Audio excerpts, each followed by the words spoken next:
certainly estimate the magnitude of dead load that the structure will have to support. So the dead load and live load have different load factor. So for dead loads 1.2 and then 1.6 for live loads. For other loads, there's also a specific factor. Unlike in working stress design, we assume that the dead load and live load has the same factor of 1. Okay. Then for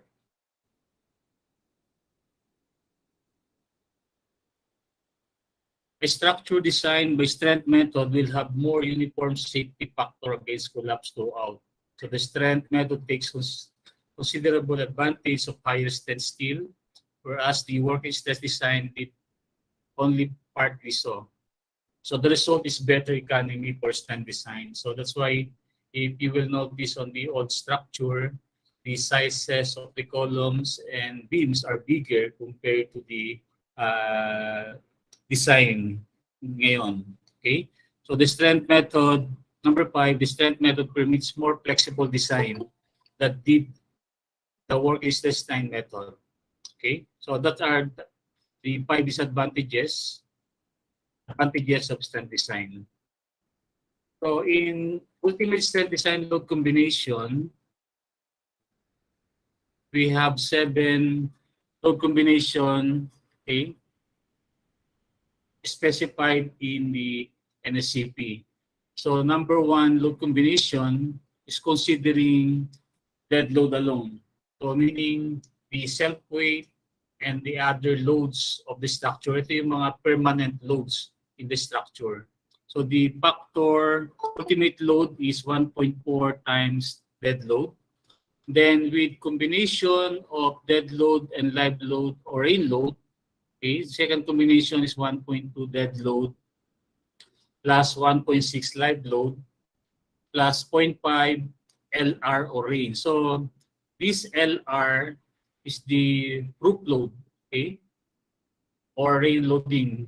But in our case, bihira natin gamitin yung rain loading kasi hindi man ganun kalakas yung rain natin. Although meron siyang force na impose a structure but napakaliit compared to the live load and dead load.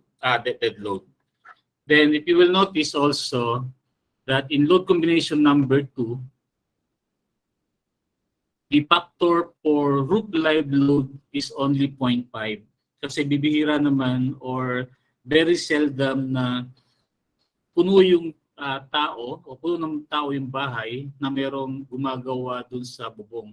So itong 0.5 times roof live load is specified para lang in case na magkaroon ng occurrence na merong live load sa building, then meron din gumagawa. Okay? Then the third load combination is combination of dead load, okay, 1.2 dead load plus 1.6, okay.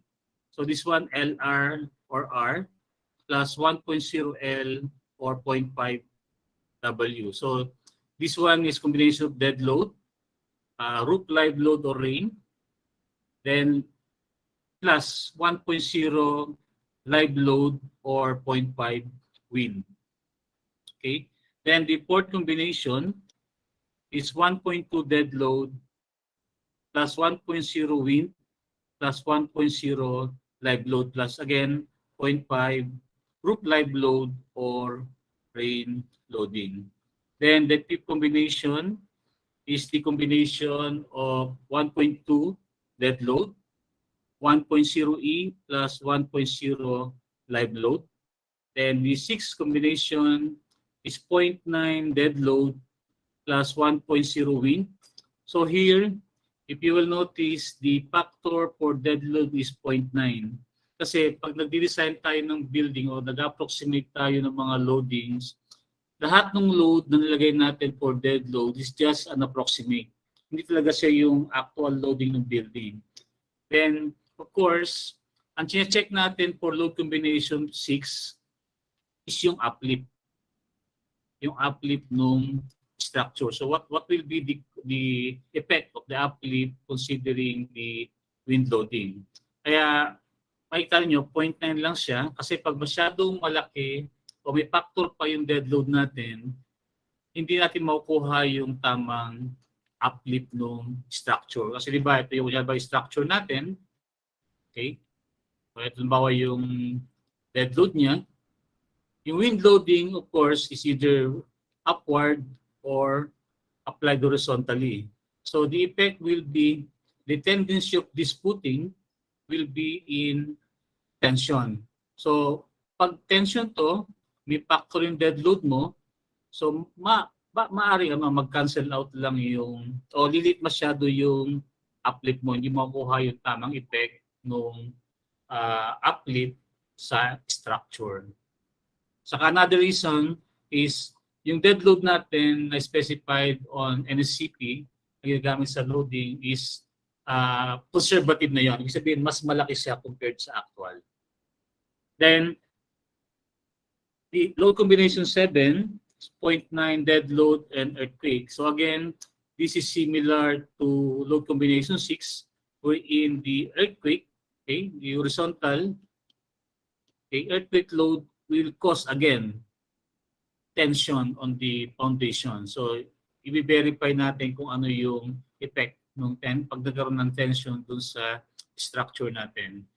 So, normally, in beam design, okay, ang kadalasang ginagamit lang natin for vertical loading, okay, is the combination, load combination 1 and 2. Okay? So, yung load combination,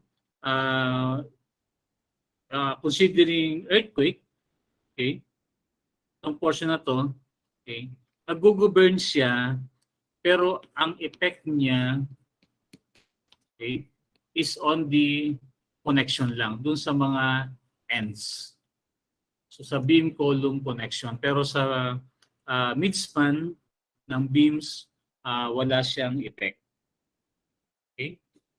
So for the load combinations, so as per stated on your NSCP, the load factor on live load shall be permitted to reduce to 0.5, okay, so except for garage and then areas occupied for public assembly.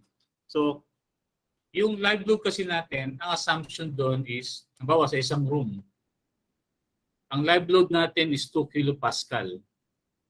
Ang ibig sabihin nun, meron kang 2 kilonewton per square meter.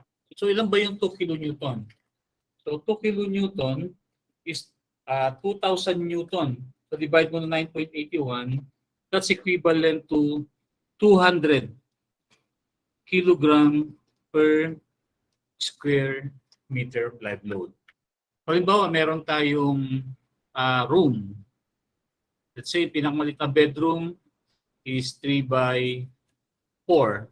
So 12 square meter. Okay? Multiplied by 200 kilogram. So sa 200 kilogram times ng 12 is 2,400 kilogram. So imagine sa isang room, ilan ba yung kadalasan na occupant? Dalawa? O ba magkakaroon ka ng double deck? Dalawang double deck? Okay, magiging 4 siya. Or sometimes, pag talagang congested o yung medyo malaking family, pwede maglagay, o yung mga boarding house, pwede maglagay ng 3 double deck. So yung 3 double deck will occupy 6 person. Okay. 6 person, halimbawa, average weight. So the average weight is 100 kilogram. Okay? Halimbawa, medyo mataba pa. Kaya natin 150 kilogram. Malaki na yon. Sobrang laki na yung 150 kilogram. So 150 times 6 is equal to 900 kilogram. Okay. So imagine, in the NSCP, ang in-specify natin for standard room na 3x4 is 2,400 kilogram. Pero lagyan mo man siya ng 6 na tao, masikip na yun, di ba? Masikip na yung 3x4 na bedroom pag lagyan mo ng 6 na tao. So yan yung reason kung bakit ina-allow ng NSCP ng code na reduction ng 0.5. Kasi very seldom na yung isang room na 3x4 is magkakarga ka ng may ilang tao yan. So yung 12 na tao is 1,800 lang. So ibig sabihin 15 persons ang kakargahin ng 3x4. So malabong mangyari yon. Pero sa garage at saka public assembly, walang reduction. So whatever is the load combination or load factor specified in this table, wala siyang reduction factor. Kasi, halimbawa may mga assembly o mga concert, iba sa isang square meter, so normally, halimbawa isang square meter, ang isang tao na medyo tama lang yung spacing niya, standard is kaya niya mag-occupy ng 0.6 by 0.6. Okay? So, ibig sabihin, yung 1 by 1 square meter, pwede siyang maglagay ng 3 tao. Pero pag 60 ka na ba, yung mga rally, mga campaigning, minsan dikit-dikit na yung tao, di ba? So, ang pwede mong ilagay sa isang square meter, minsan pwede ka maglagay ng 4. Okay? Halimbawa, average ng isang tao is 50 kg. So, ibig sabihin, sa 1 square meter, meron kang 200 kg na tumatama dun sa specified nung code. Okay? Na 200 kg per square meter. Pero yung 4 na yon, 60 ka na yan. Hindi man lahat ibig sabihin na sa buong sulok, laging 4 per square meter. So, bihira either 4 o 3. Yung 5, malabo na kasi 50 kg, medyo yung diameter ng katawan na nasa 45 cm. So, iba 45 cm, malabo nang kumasya yung 4 dun sa isang square meter. So, yun lang yung maximum. Kaya, nasabi ng code, pwedeng maging 200 kilogram per square meter ang capacity, kaya wala siyang reduction na 0.5. Okay? So normally for garage and public assembly, the live load is 4.8 kilopascal. Okay? Kasi inassume pa rin ng code na yung tao hindi lang siya naka-steady. So pwede siyang tumalon. So merong vibration. So pag meron kang, di ba? Pag meron kang bouncing, magkakaroon siya ng additional effect sa live load. O, yung 200 kg o yung 50 kilos. Okay, 50 kg, pag tumalon siya, yung effect niya doon sa structure, hindi na 50 kg.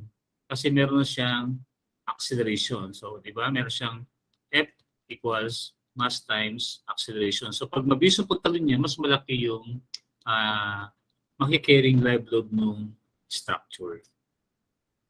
Okay? Okay, so in ultimate strength design, okay, the nominal moment, okay, or PMN, so PMN is the moment capacity of the section, should be greater than or equal to MU. So yung MU is the applied moment to the structure. Okay, so similar to ang WSD. Kaya sa WSD, okay, yung allowable natin must be greater than or equal to actual. So dito sa ultimate strength design, wala siyang, yung load mo is factored and your capacity is also reduced. So meron siyang reduction factor yung nominal moment capacity nung section. Okay?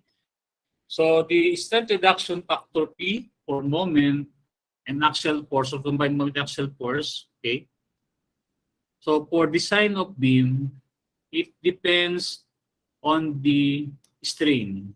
Okay? So for spiral, so the reduction factor ranges from 0.75 to maximum of 0.9. Then for other section, so this other section includes the rectangular, okay, triangular, or trapezoidal. So other than spirally reinforced structure, the reduction factor ranges from 0.65 to 0.9. Okay. So yung reduction factor natin dyan, okay, there is a classification in the code that says if the beam is or is compression controlled, the reduction factor is 0.65. If your beam is tension controlled, the reduction factor is 0.9. But in transition, the reduction factor is this one. So, variable yung reduction factor. So, ano ba ibig sabihin ng strain na 0.05 at strain na equal to the stress no steel? Okay.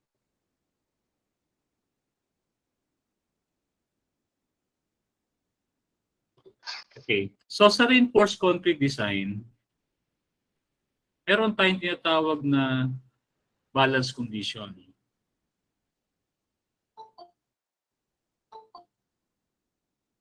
Okay. So sa balance condition, ang ibig sabihin niyan,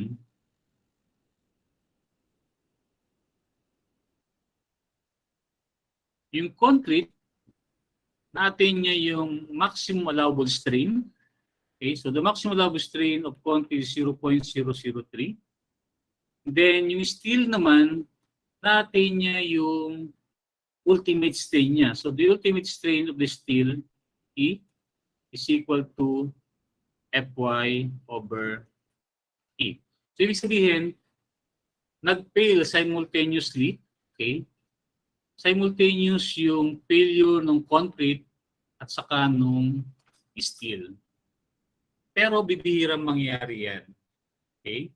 Never na nagsabay na mag-fail yung concrete natin saka yung steel. So, okay? So, ito yung balance design. Okay? In tension control, mas nauna nag-fail. Okay, so na-attain na nung concrete yung maximum compressive strain niya, pero mas mauna mag-fail yung steel natin. So, ibig sabihin, mag-elongate muna yung steel. So, mas malaki yung strain ng steel pag tension failure. Okay. So sa design natin, sasabi natin na mas magandang yung tension failure kasi meron pang warning yung mga occupant ng building, makikita nila yung beam natin. Pag tension control kasi, mauna mangyayari is magkakaroon ng cracking. Okay? Magkakaroon ng cracking yung beam. So pag nagkaroon ng cracking yung beam, mag-elongate yung bakal. So pag nag-elongate yung bakal, iba sa testing pa-test ninyo sa universal testing machine, pag nag-test ka ng bakal, okay, yung stress strain diagram niya is proportional sa unang part, okay? Hanggang sa darating na magkakaroon siya ng yield, okay? So itong part na to, wala pang cracking. No cracking. Pero pagdating ng yield, gumagana yung reinforcing bars mo, doon na mag-i-start nung cracking ng beam mo. Pero pag nag-crack yung beam mo, hindi pa siya mag-fail. Yung universal testing machine, magkikarry pa yan ng load hanggang sa dating na point na ito na ngayon yung rupture. Dito na magputol yung steel natin. Okay?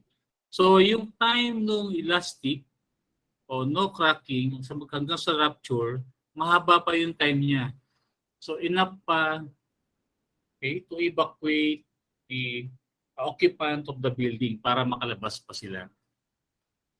Then, sa compression control naman,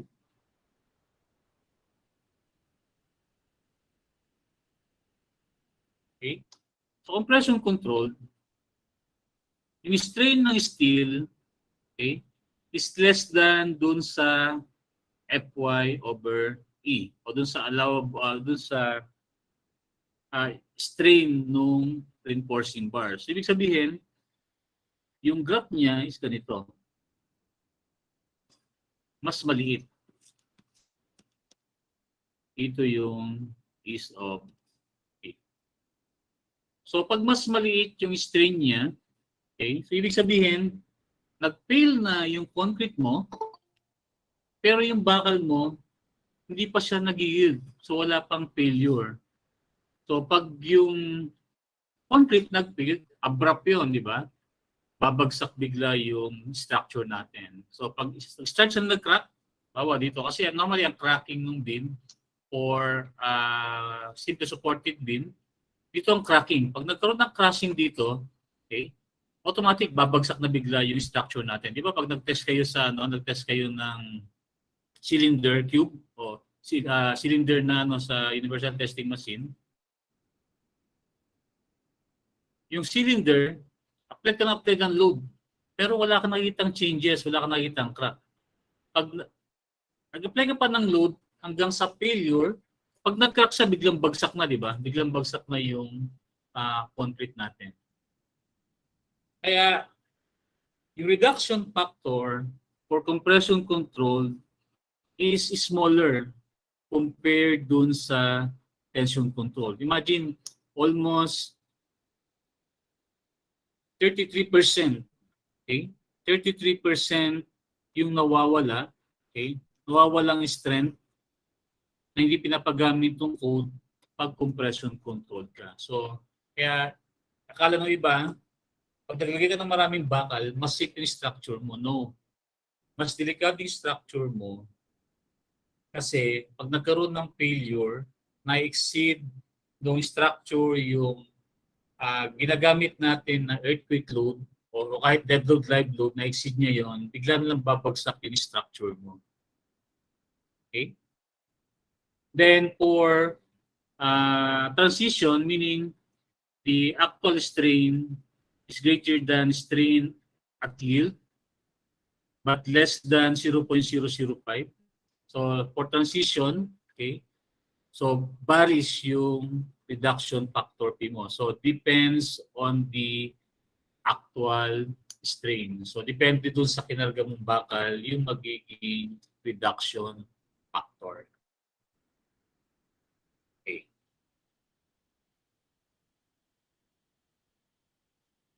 Okay, so this is the assumption by Witness for the rectangular stress distribution. So basically, okay, this figure is the actual stress distribution in beam. Okay, so if you remember from our working stress design, the distribution is triangular. Okay, but in actual, okay, so actual laboratory test, the stress distribution is parabolic like this one. Okay, so the neutral axis, this one is the neutral axis. So ang ginawa ni Whitney, since parabolic siya, napakahirap kunin yung forces. So ang ginawa niya is nag-create siya ng equivalent compressive stress block. So equivalent compressive stress block, yung compression dito, okay, sa parabolic stress is equal dun sa compression considering equivalent compressive stress block. So the maximum strength, okay, o the maximum stress na kinukonsider natin sa ultimate stress design is only 85% o 0.85 F'(C). So take note that sa moment, meron tayong reduction factor, P.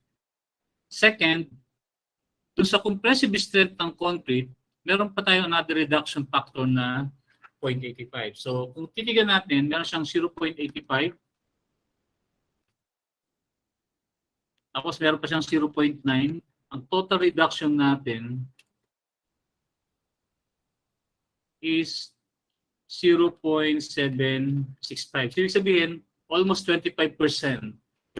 So 25% pa yung allowance natin bago mag-fail yung structure natin.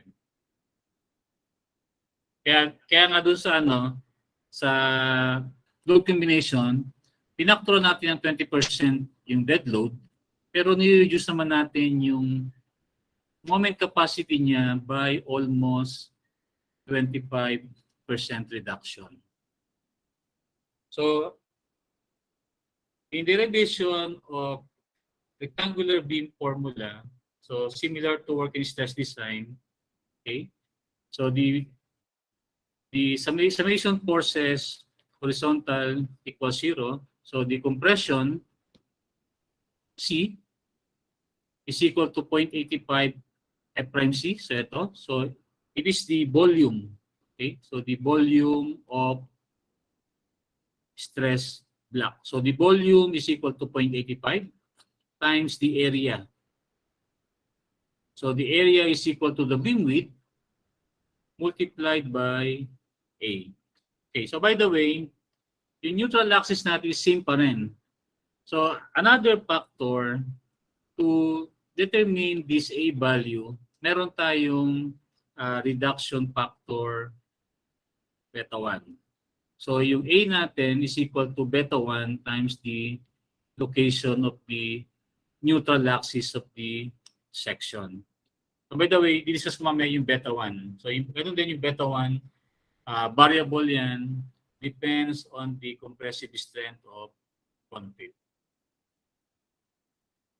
So the compression is equal to 0.85 F'(C) AB. And the tension is just simply equal to AS times Fs. But in ultimate stress design, this Fs is equal to Fy. So ito ginagamit natin dito is yung yield. Halimbawa for grade 60, Fy is 414 megapascal, 414, or sometimes in other books, they're using 415. For grade 40,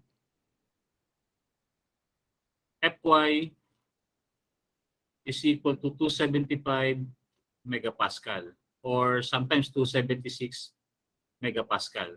So, hindi mo magdala yung maliit lang yon. So, less than 1% yung difference niya. Pero sa working stress design, for grade 60, ang pinapagamit lang sa atin na allowable stress Fs is equal to almost 50% lang, di ba? For grade 40, ang ginagamit natin is 138. Then for grade 60, less than dun sa ultimate o yield strength niya. Okay. So from this internal couple, okay, will counteract the actual moment. So whatever is the actual moment, for example, for simple supported beam with uniform load W, so the actual moment MU. So in working stress design, we always put subscript U. So meaning ultimate design. So MU is just simply equal to WU L squared over 8. So this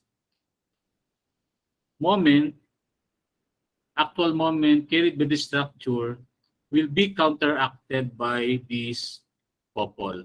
So this couple from compression and tension. Okay? So ito yung actual from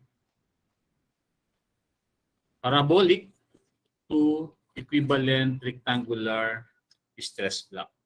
Then the distance, okay, from the centroid of the compression stress block to the centroid of reinforcing steel, okay, JD is equal to D. So the depth minus A over 2. So ito yung lever arm mo to create dun sa internal couple. Okay. So for beta 1, so values of beta 1 for rectangular, equivalent rectangular concrete stress distribution. So if your F prime C is between 17 megapascal to 28 megapascal, beta 1 is 0.85. Then if your F prime C is greater than 28 megapascal, so this 28 megapascal is equivalent to 4,000 PSI.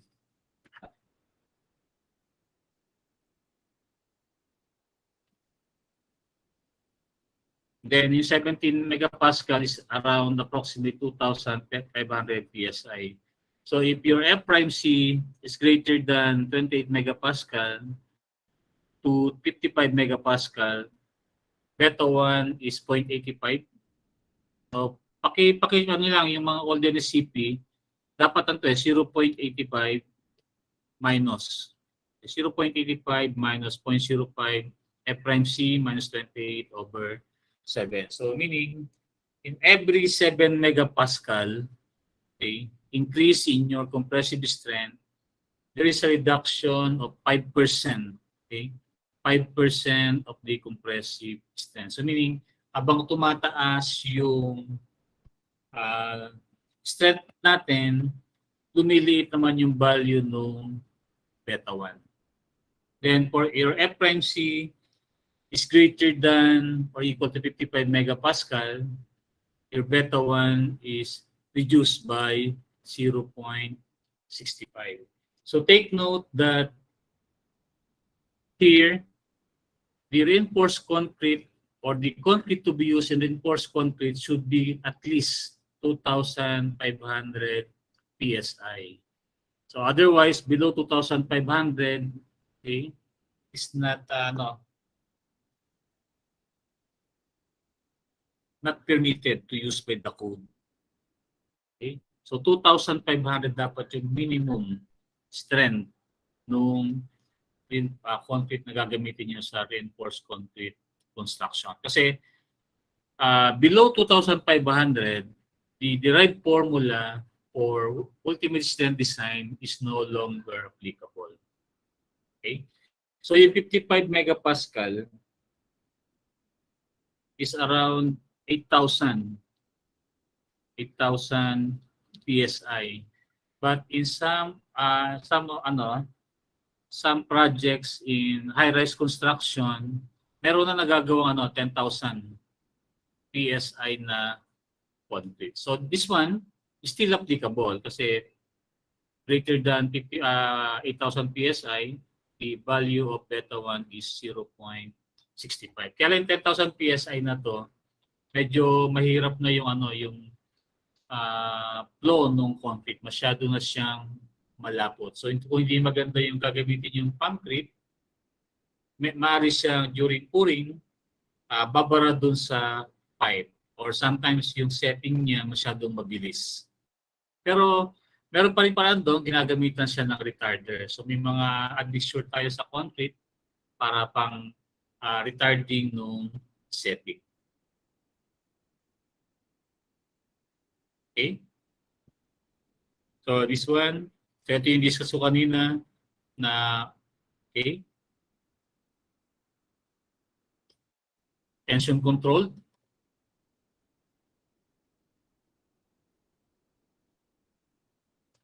Compression controlled.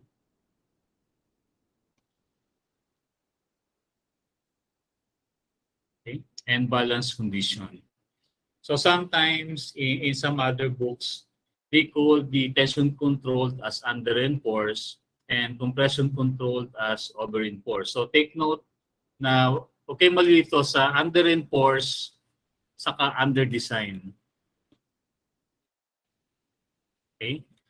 So yung under reinforce, ibig sabihin, mas maunang mag-fail yung steel bago yung concrete. Samantalang yung under design, ibig sabihin, pag sinabi mong under design, yung actual moment mo is greater dyan dun sa allowable moment capacity ng section. Yun ang under design. Ito kadalasan yung napagpapalit ng iba. Kala na pag sabing under enforce, under design na yon, magkaiba yon. So yung under enforce and over enforce is just a matter of kung ano yung maunang mag-fail, either concrete o yung steel. So take note that the ultimate strain of concrete is 0.003. So whatever is the grade, either 2,500 PSI up or 10,000 PSI, okay? So isa lang yung ultimate strength ng concrete natin. Okay? So ito yung strain, okay?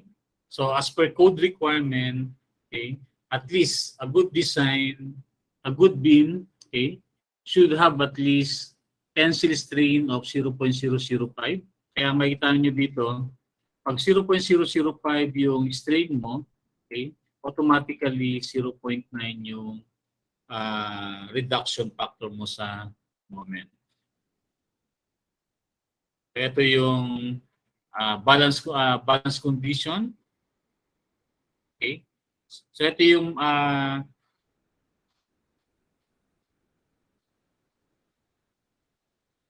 allowed ng code na over-reinforce, at least yung strain niya is 0.002. So allowed pa rin ng code naman na mag-over-reinforce ka as long na yung strain mo is at least wag kang bababa sa 0.002. So ito yung transition, okay? So ito yung yung ideal. Okay? So ideal recommendation ng code na 0.04. Kaya lang pag 0.04, makita ninyo sa requirement ng NSCP, between siya nung transition. So hindi na 0.9 yung reduction factor mo, hindi maximize. Ibig sabihin kasi nun, hindi na ma-maximize yung strength ng beam natin pag yung strain niya is less than 0.005. So lumit sa 0.005, hindi na ma-maximize ng beam yung ultimate capacity niya. Okay? So this is the derivation of the USD beam formula. So the compression is equal to tension from dynamics, summation force horizontal equals 0.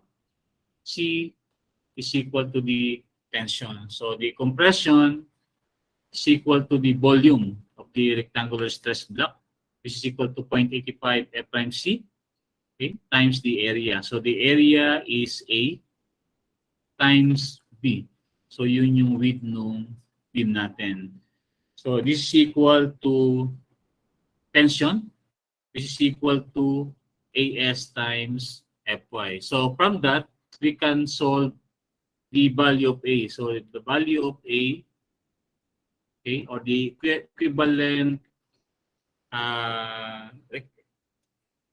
rectangular stress block A is equal to AS Fy divided by 0.85 F prime C times B. So A is also equal to beta 1 times C. So from this equation, so if we will equate these two formula,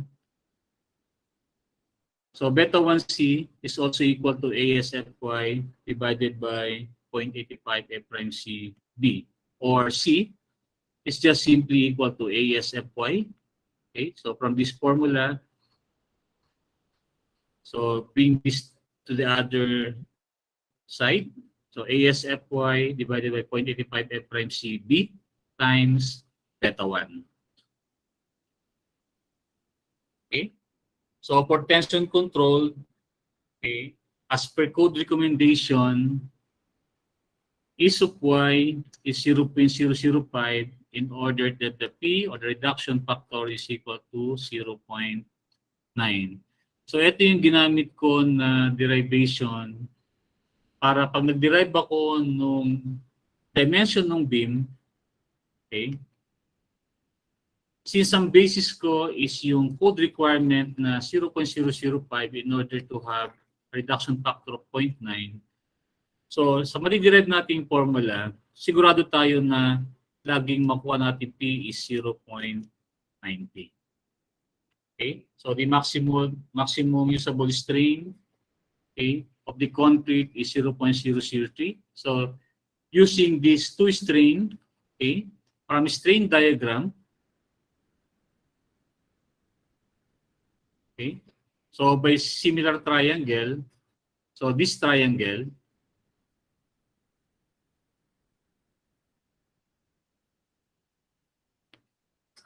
is equal to the bigger triangle.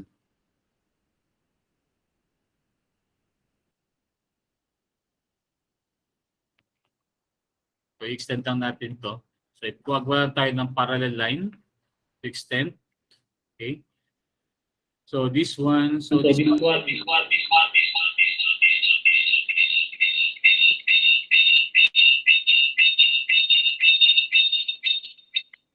Okay. Feedback, sorry. Feedback. Okay. So, if we take a parallel line, okay, so ito yan. So, this line or this dimension is equal to is of C. So, this one is of Y. Okay. So, by similar triangle, this triangle is equal to the bigger triangle. Okay. Sadali lang ha, kung nagpa-brown out sa amin.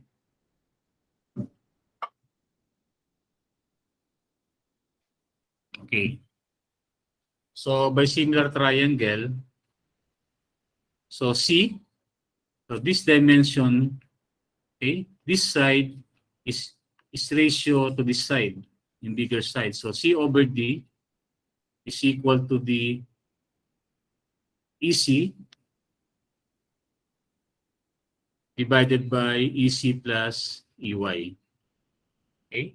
So, substituting the values of EY and EC, so we can now solve the value of C. So, C is 0.375 of D. Okay? So, 0.375D from the previous equation, yung C natin is ASFY divided by 0.85 F prime C D beta 1. So, we just substitute C equal to C with this from this equation. So, we come up with this. Okay? So, simplifying further, okay?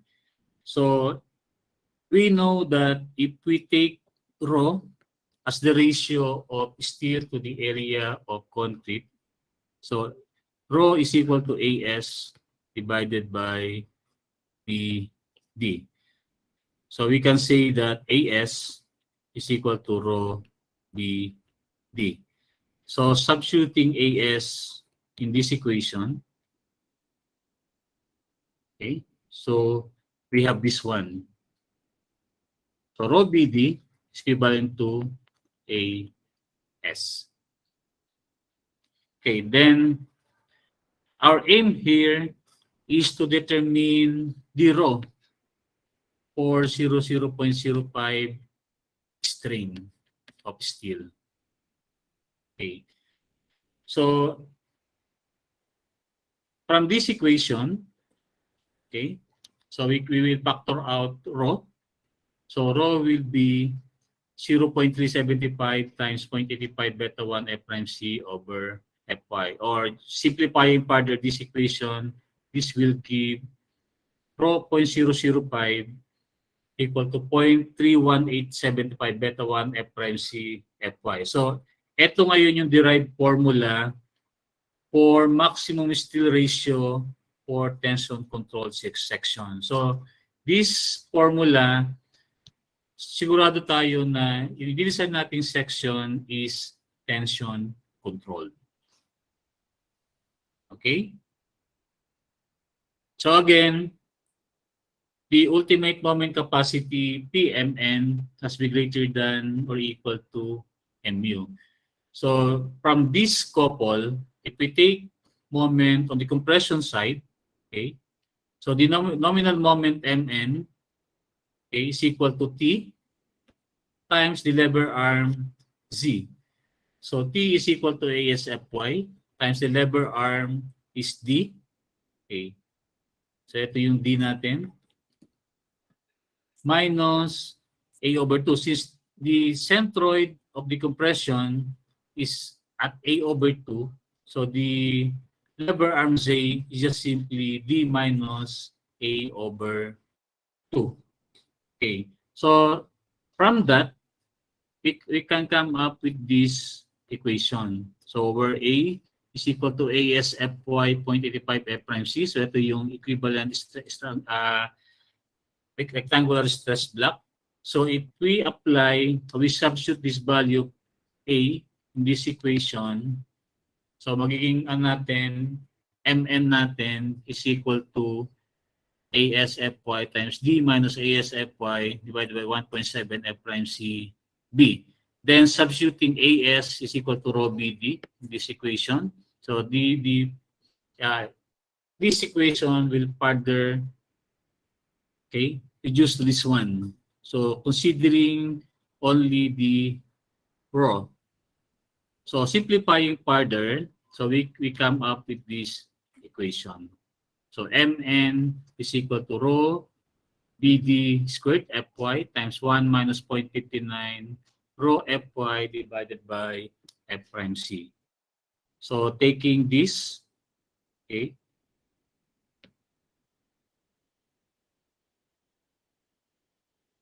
okay. So if we substitute Rn, so this value, rho Fy times 1 minus 59 rho Fy over F prime C equal to Rn. So the nominal moment will become Rn BD squared. So this Rn is what we call the coefficient of resistance. So pag mag-design tayo, of course, yung rho, okay, yung Fy, okay, yung F prime C.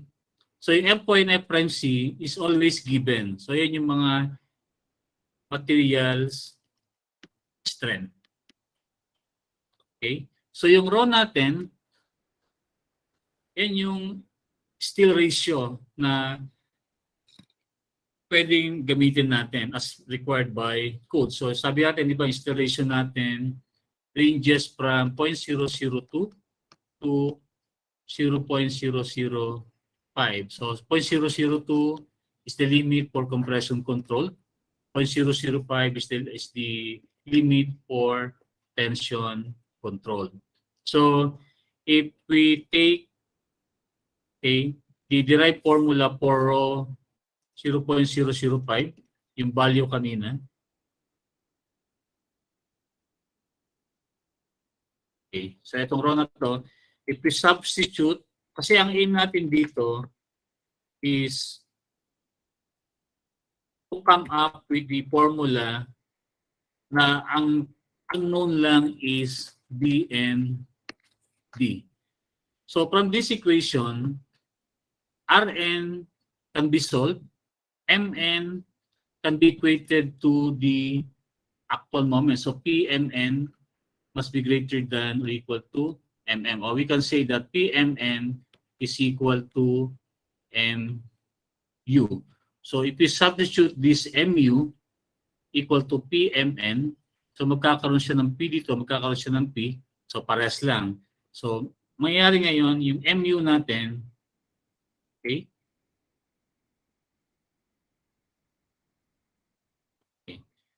so yung mu natin will be, okay, wala. Okay, if we substitute this Mn is equal to mu over P, so we can come up with this equation. Okay? So yung basic formula niya pa rin is yung moment capacity using the tension reinforcement, then the lever arm. So ito na yung magiging kalalabasan niyang formula, substituting these values based on 0.005 rho. So again, if we further reduce the equation, so pwede natin ma-simplify with this one. Okay. Since ang aim natin is to solve for B and D, ito naman kasi yung unknown lagi sa design. Pag nag-design tayo, unknown yung B, unknown yung D. Okay? So if we factor out BD squared, ito ngayon yung magiging formula natin in determining for section initial section ng beam. But take note that this formula was derived based on 0.005 rho. Then, going back again to this equation, Mn is equal to ASFY. So ang ginawa ko naman, instead of ASFY, Mn is equal to C times D minus A over 2. So ginamit ko naman yung compression. Okay? So pag ginamit ko naman yung compression, magiging siyang 0.85 F prime C A B. Okay. Then, i-substitute ko yung values ng A with this equation.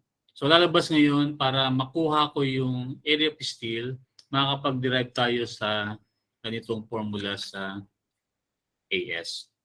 So from that, we can now solve for dimension, then we can now determine the required AS. Okay? So ito, hindi nyo makikita sa books. Wala kayong books na makikita nito. So this formula, dinerive ko to nung college pa ako way back 25 years ago. Okay? Para, ang aim ko kasi dati, ang basic formula talaga na binibigay ng books is ito. Mn Rn BD squared o coefficient of resistance multiplied by BD squared. Kaya lang, masyadong maraming process. Pupunta pa ako dito, solve ko yung rho. So ang ginawa ko, para pinagsama-sama ko na lahat, with one formula, I can now solve for B and D. With one formula, I can solve for required AS. Okay? So in your exam, you can do this one or the formula prescribed by some author in the books. Okay? Any questions? So derivation lang yan ng formula. So hindi naman kailangan i-memorize yung derivation as long na tatandaan lang ninyo. In derivation is coming from summation forces, rate total equals 0. Then yung internal couple, compression equals tension. Then the moment or the couple, okay, considering compression and tension with the lever arm Z. So dyan lang lahat umikot yung pag-derive ng ganito itong formula na to. Okay? Any questions or clarification before we go to the exercises or some sample problem? Okay, I hope you can understand. Everybody understand the derivation? Okay. So for design of beam, there's also a prescribed minimum depth, okay, requirement from the NSCP as shown in table 409.3.1.1. So these are the minimum depth for non-pre-stress. Kasi pag pre-stress beam, iba rin yung minimum depth niya. By the way, yung pre-stress beam, yan yung ginagamitan ng high tensile strength na steel. So aside from reinforcing bars, okay, may mga reinforcing bars siya, then nag-add pa tayo ng tendons. What we call this one as tendon, yung high strength bars. So yung high strength bars normally ang FY niya is 1860 megapascal. Imagine compared to grade 60, ang grade 60 natin is 415 megapascal lang. So almost times 4. So 4 times the grade 60 bars. Okay. So the minimum depth depends on the support condition. So if your beam is simply supported, the minimum depth is L over 16. Then for one end continuous, so yung mga simple supported, kadalasan yan yung mga beam na, meron kang beam, okay, parang ganito. Ito yung sa typical framing plan. Diba, didesign mo itong beam na to. So we assume that one as a stringer. So we design this one as simply supported. But in real situation, dito talaga simply supported kasi monolithically built siya dun sa beam niya. But for conservative design, you can design this one as simply supported. Meron siyang moment dito. Okay? Ganyan yung moment niya. Pero napakaliit compared dito sa positive moment. So by the way kasi yun sa kung makita niyo baliktad yung moment diagram kasi nasanay ako dun sa sa mga software. Okay? Dino-draw niya yung moment diagram kung nasaan yung steel. Unlike sa convention natin, yung moment diagram natin pag simple supported, pag ganun. Okay? Yung moment nakadraw doon sa compression side. Kaya sa akin nakikita ko, mas madali na i-drawing mo siya doon sa tension side. Kasi halimbawa, meron kang continuous beam. Okay? So yung moment diagram niya, pag gagamit kayo ng software, is pag ganito. Okay?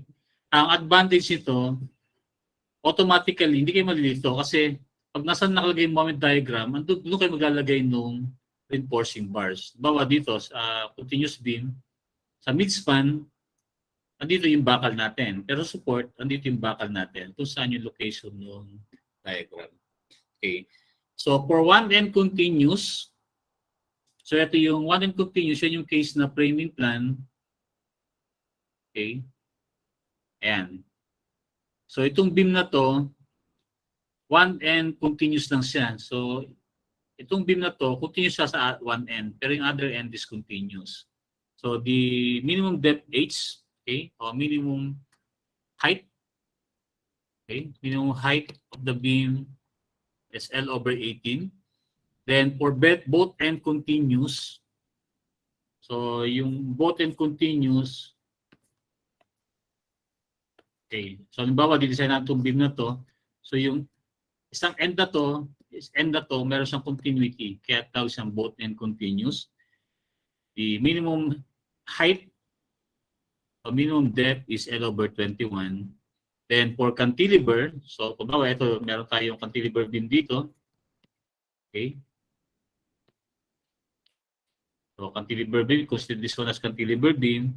The length or the effective depth minimum is L over 8. So take note na makita ninyo, pag simply supported, mas malaki yung moment compared sa one end continuous. Compared dun sa both end continuous. Kaya, habang lumalaki yung moment mo, lumalaki din yung minimum depth mo ng beam. Diba? Nare-reduce yung denominator niya. Ibig sabihin nun, lumalaki yung height required ng code. Okay. So this table is based on FY of 420 or grade 60. So for other strength of bars, okay. So this value will be multiplied by 0.4 plus FY over 700. So ito yung mga case na higher grade, okay, or lower grade sa 60. So pag higher grade siya, halimbawa, meron tayong mga bakal na up to 75. Okay, 75 megapascal. So pag higher grade ka, mas lumiliit naman yung depth mo kasi 0.4 plus Fy over 700. Okay? Pag mas maliit naman yung Fy mo sa 420, okay,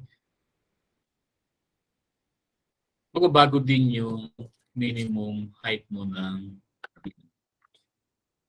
okay? So again, the minimum reinforcement requirement for any section should be greater than this value. So 0.25 square root of F prime C over Fy times BWD or 1.4 over Fy times BWD. So yung BW stands for the width of beam. So ito yung BW. Ito yung B. Or in other words, rho min is equal to the maximum between 0.25 F prime C over Fy or 1.4 over Fy. So this limitation is derived on experimentation. So ano lang to, by experiment, they come up with this equation. Okay? But the code says you can violate this one provided if AS provided at every section at least 1/3 greater than AS. So, halimbawa, nakuha nating AS by flexure is 100, let's say 100 millimeter squared. Okay, by flexure. Then, using this formula, ang nakuha natin is 300 or let's say 200 millimeter squared. Okay? So sabi natin, di ba, sabi ng code, kailangan huwag kang bababa dito. Okay? Pero the code permit to use AS below this one, okay, provided na it should be 1/3. So meaning, if F flexure 4/3 of AS by flexure. So in this case, ang AS flexure natin is 100. So if 100, that will become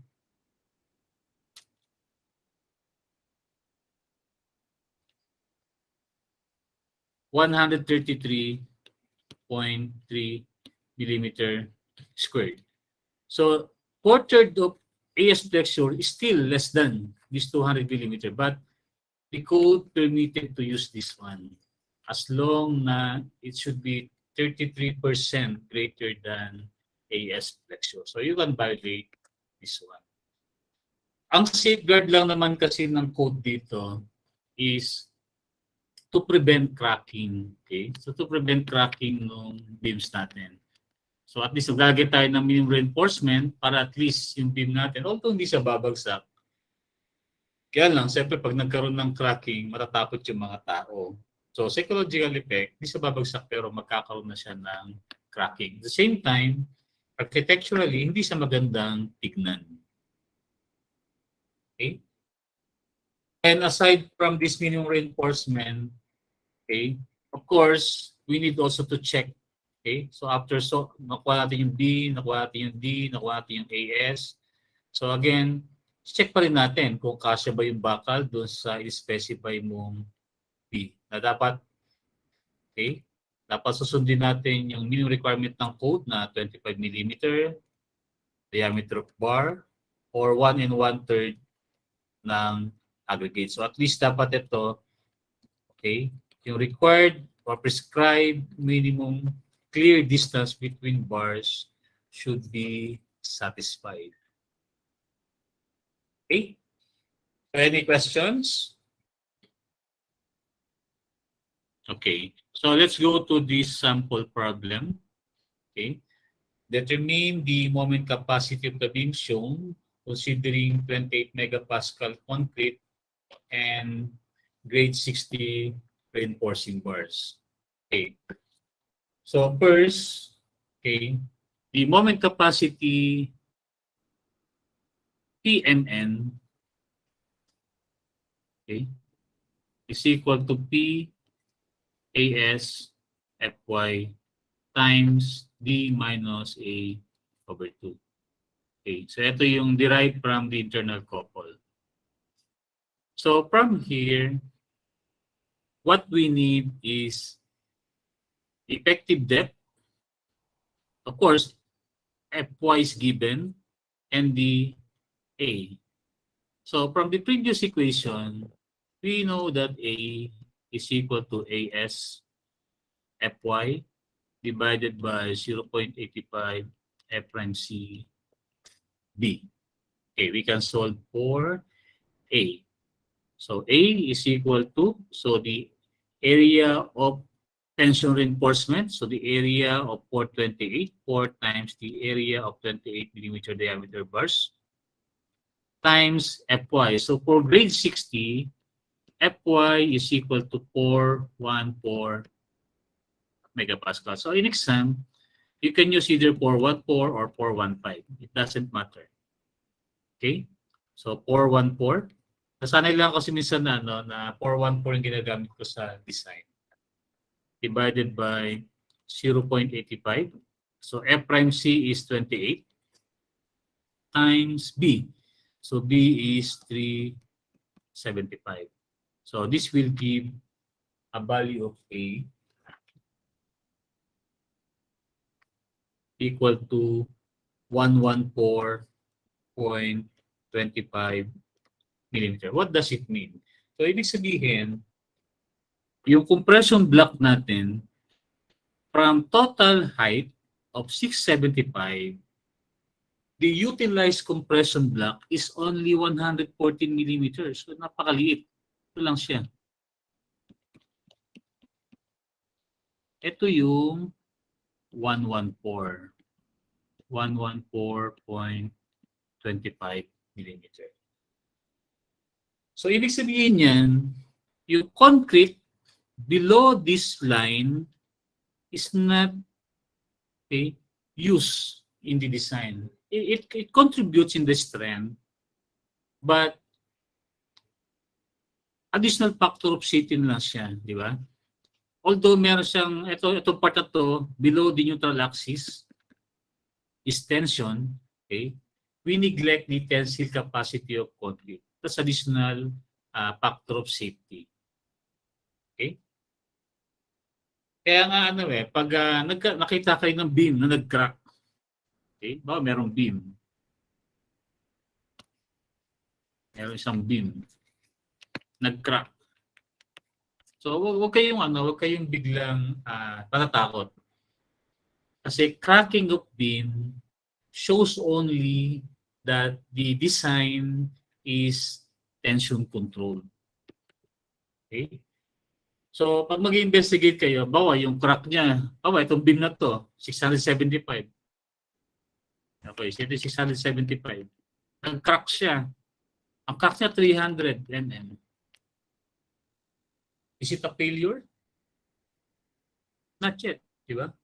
Kasi pwedeng mag-crack yung beam mo up to this point, the neutral axis. Okay? Pag nag-crack yung beam mo, below this neutral axis, safe pa rin yung structure natin. Kasi hindi natin ginamit to sa sa analysis ng beam natin. Hindi natin siya ginamit sa strength analysis. Kaya minsan nasabi lang may crack. May tawag tayong hairline crack, meron tayo natawag na temperature crack. Okay. May tawag tayong flexural crack. Although this one is flexural crack, kahit flexural crack siya, kasi nag-crack siya dahil sa moment.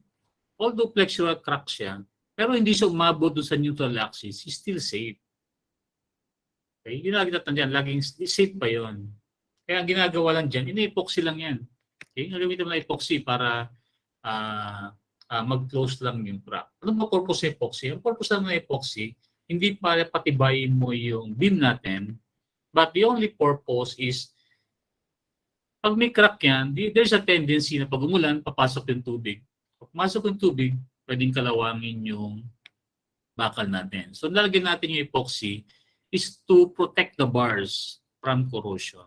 Siyempre, pag nag-corrode yung bakal natin, the tendency is Pag kinalawang, di ba, parang ano siya, umuusbong siya, mabawasan yung area ng bars mo. So pag nabawasan yung area ng bars mo, delete yung moment capacity. So yun lang. Mag-inject lang tayo ng epoxy. Kaya makita ninyo, may mga structure na lagi in-inject na epoxy, lalo na sa mga tulay. Marami yung ginagawang ganun. Hindi pa yung failure. Hindi siya under design. Okay? Ibig sabihin lang noon, nagkaroon na siya ng crack, but hindi siya serious crack. Okay? Okay. So knowing for the value of A, we can now solve for Mn. Okay? Yung P, okay, we need first to determine what will be the P. So that P will depends on strain of steel. Okay? So A, ASFY. So what is the reduction factor P? So again, okay, we can solve for the reduction P considering the actual strain. So kunwari actual strain, ano ba yung strain nung beam natin? Okay. So the ultimate strain of concrete is 0.003. So this is the neutral axis with distance C. So we know that C is equal to A divided by beta 1. Di ba? From our formula, A is equal to beta 1 C. Okay. Then this one is the effective depth D. So this is the steel strain. Okay. So again, by Bayesian proportion, if we draw a parallel line,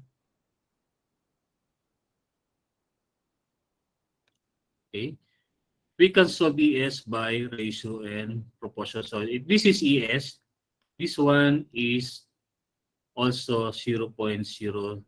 Parallel lang siya, di ba? So by similar triangle, this triangle is similar to this triangle. So 0.003 divided by AC, where C is equal to A over beta 1. So 114.25 divided by beta 1. So what is the beta 1? So from the code, beta 1 is equal to 0.85 or F prime C equal to 28 megapascal. Saan ba yun? Yan. Okay? Ang NSCP requirement, 0.85 if your F prime C is between 17, okay, to 28 megapascal. Okay. So beta 1 is 0.85. So equal to the bigger triangle. So the bigger triangle has side 0.003. Okay, this side 0.003 plus strain of steel. So divided by the opposite side. So the opposite side D is equal to 600 millimeters. So from that, we can now solve for strain of steel. So the strain of steel is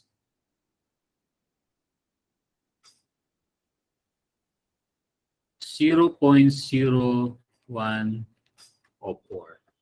So 0.104 is greater than 0.005.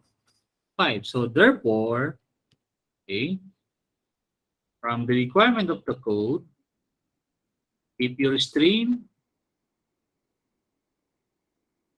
ayan,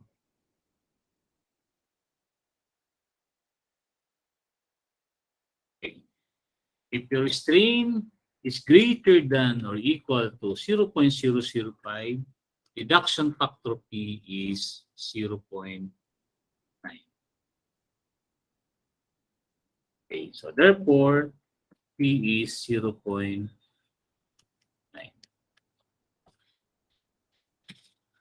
Okay, so the moment capacity, PMN, is equal to 0.9 times AS. So AS is area of 428 millimeter diameter bars times Fy. So Fy is 414 megapascal times D. So D is 600 minus A over 2 is equal to 114.25 divided by 2.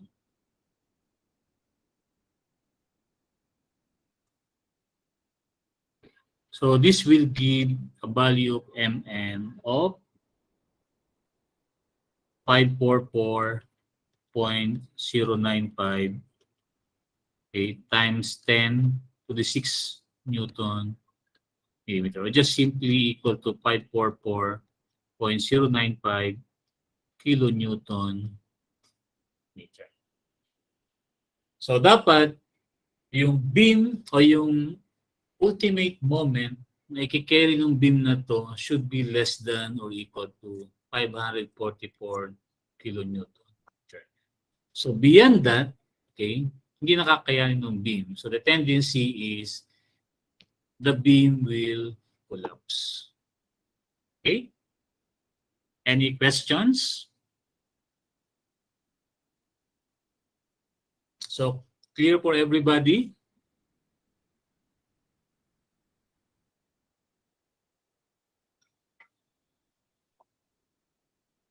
Okay.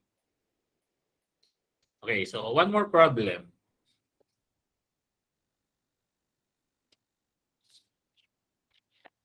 Okay, so this time, so similar to the previous problem, the compressive strength is 28 megapascal and grade 60 reinforcing bars.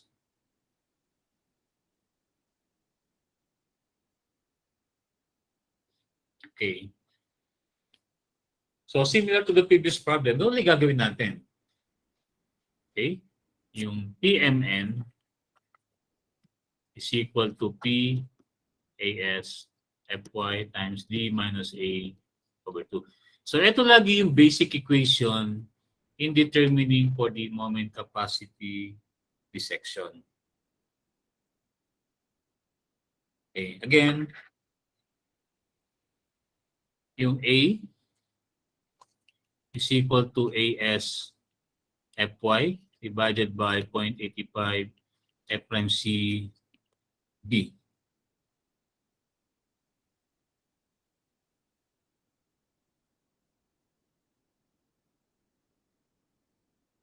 Okay. So this will give the area of 332 millimeter diameter bars times Fy of 414 megapascal for grade 60 reinforcing bars divided by 0.85 F prime C of 28 megapascal and width of 300 millimeter. So this will give a value of A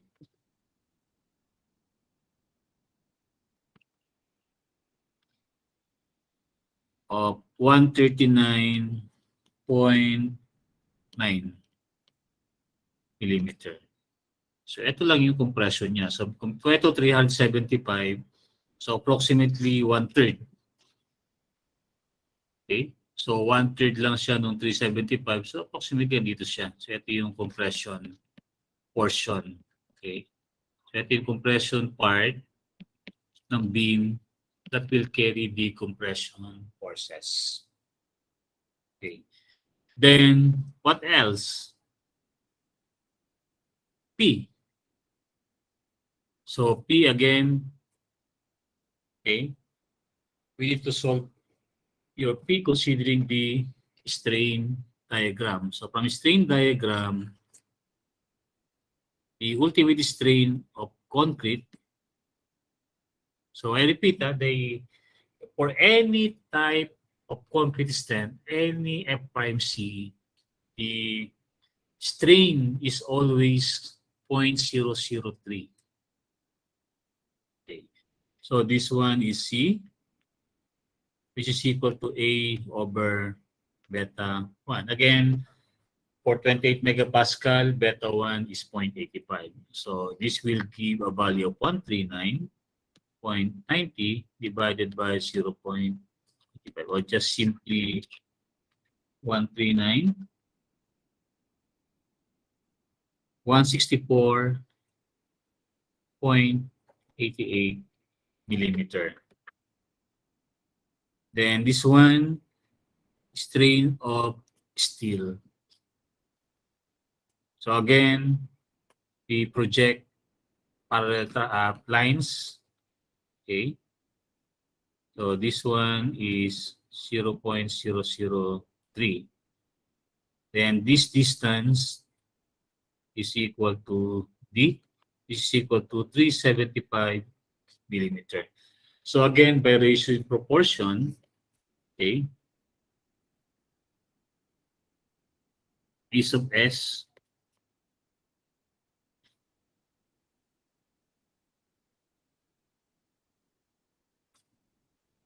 is equal to 0.003.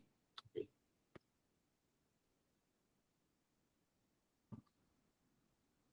E sub S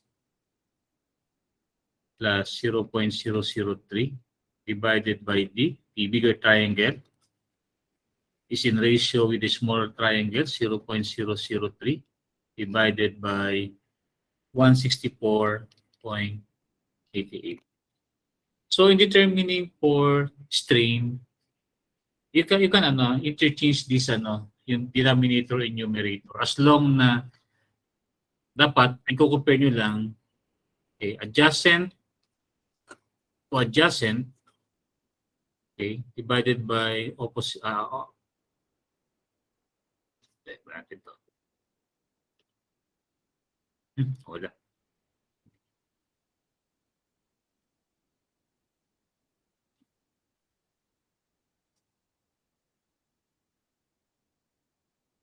Okay. So lagi ko compare nyo lang, pag ginawa nyo yung denominator, okay, yung opposite, to ng smaller, kailangan yung opposite din nung bigger. So lagi yun yung partner. Pag ginawa nyo yung adjacent, ito, adjacent din nung bigger triangle. So from this, we can solve for E sub S. So from that, E sub S is equal to 0.00382. So this is less than 0.005. So yun lagi yung base natin. 0.005 para yung P natin is 0.9.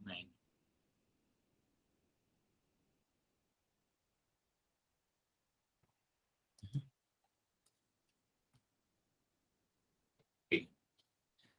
So therefore, P is not anymore equal to 0.90.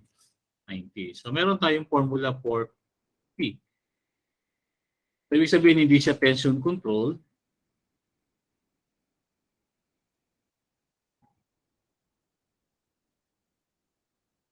Wala.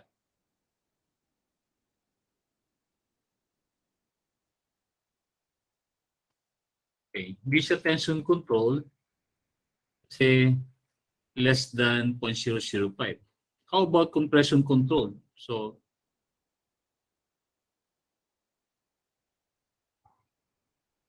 okay. So the limiting strain for compression control is of Ty, okay, is equal to Fy over Es is equal to 414 divided by Es of 200 times 10 to the 3, or equivalent to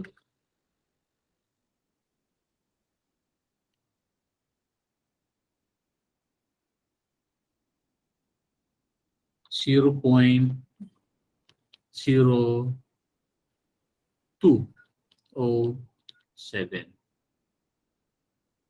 0.00207.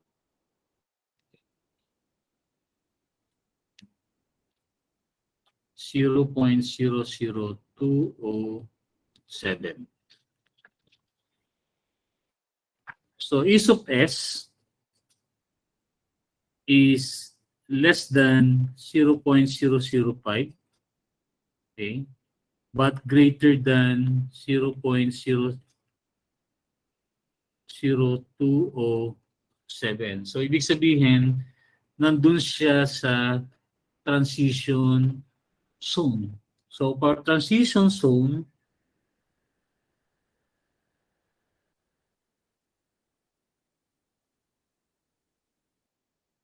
okay, for transition zone, ito yung gagamitin nating formula. 0.65 plus 0.25 times, okay, the okay, E sub t minus E sub ty divided by 0.005 minus E sub ty.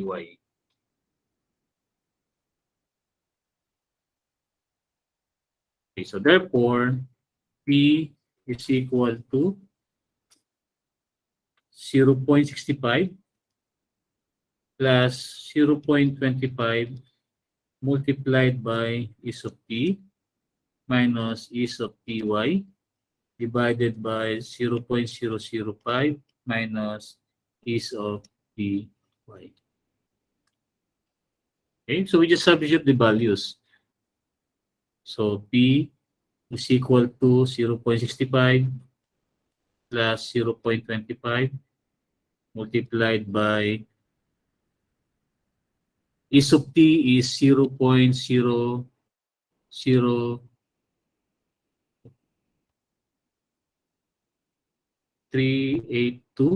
minus of E sub ty 0.00207 divided by 0.005 minus 0.00207. So this will give a value of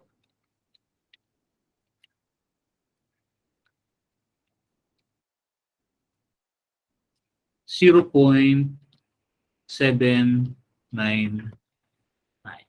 So therefore, PMN will become 0.9 times AS. So AS is the area of 3, diameter 32.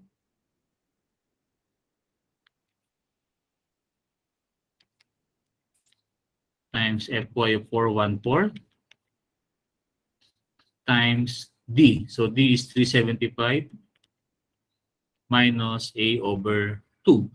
So yung A natin is 139.9 divided by 2. So this will give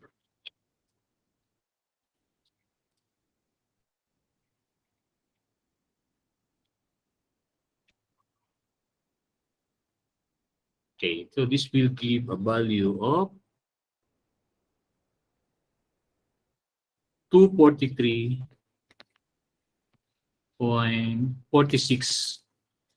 times 10 the 6 Newton millimeter. So take note na lagi yung ginagamit ko para di na ako maglagay ng unit, hindi kinakalito, laging Newton and millimeter. So yun yung default na unit kong ginagamit. Okay. So yun yung moment capacity nung section natin. Okay. Any questions?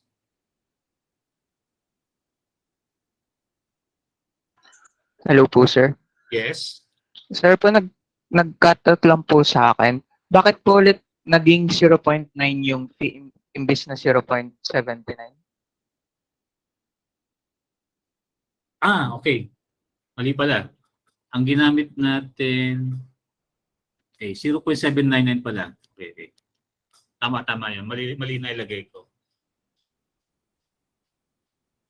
0.799. So tama yan, 799. Kasi yung na-compute natin na value ng P sa transition o doon sa transition zone.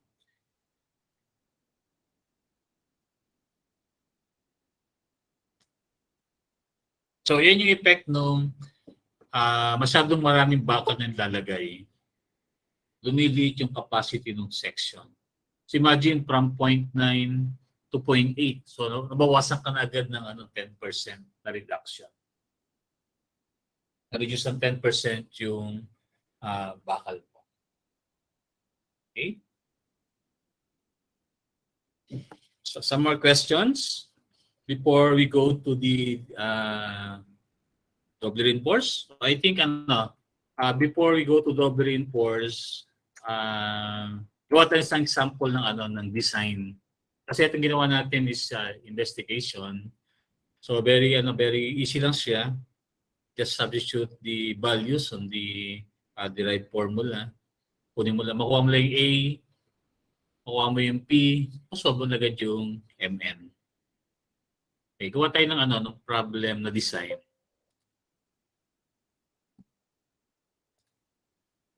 Save muna natin to. So, meron pang questions o clarifications? So, ang pagkakaiba naman nito sa investigation, lahat given na kasi, kaya mas madali siya. Okay? So, unlike with WSD, memorize nyo yung value ng pagkuha ng value ng K, pagkuha ng yung N, madali lang N, pero i-derive value ng K na mahaba, di ba? May square root pa. Unlike this one, basta alam mo yung principle ng mechanics, summation forces horizontal, summation moment, okay, equal to 0 at any point, you can derive the formula without memorizing the derived formula. You can solve the USD beam capacity.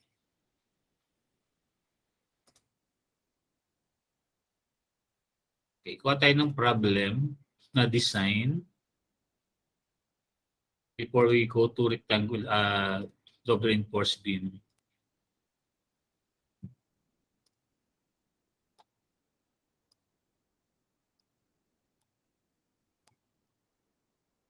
Okay.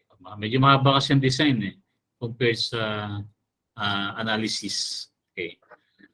So let's say we have a typical framing plan. Okay. A typical framing plan.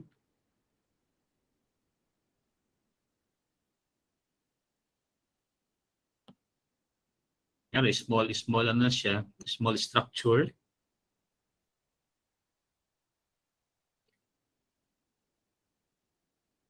Unsymmetrical para medyo Okay, example, we have column here. 4 column. Okay. Then the dimension, so this one is 5 meters, 3 meters. Then, so normally cantilever up to 2 meters. Nagdi-design ng cantilever up to 2 meters, then 4 meters. Okay. So let's say, okay. So, tanggalin natin to. Ito na yung beam niya. So, halimbawa, ito yung stairway. Ito yung part ng structure. So, ito lang yung livable area.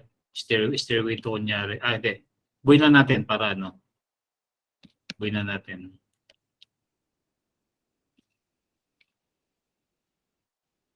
Let's say for example, part lang siya ng buong building. Okay? So partial framing plan. Okay. So let's say this is B1. This one is B2. This one is B3. This one is B4. Okay, so say assume natin B4 na rin to. This one is CB-1. CB-1 stands for cantilever beam 1. Okay. So F prime C FRMC 28 megapascal, FY, okay, grade 40 to 75 megapascal. So ito yung normal na ginagamit sa mga small structure, residential, grade 40. Okay. But meron pang meron pang ginagamit na grade 33, but yun ang maraming supply sa mga small hardware. Kaya lang ang kasi nagiging disadvantage ng using grade 33. Yan yung mga yung mga grade 40 na bumagsak sa test. So kino-consider nila as grade 40. Grade 33. Then let's say slab thickness. Okay, slab thickness is 120 millimeter. So, halimbawa, ito yung S1, S-1, S-2, S-3. Okay. Then, the superimposed dead load SDL.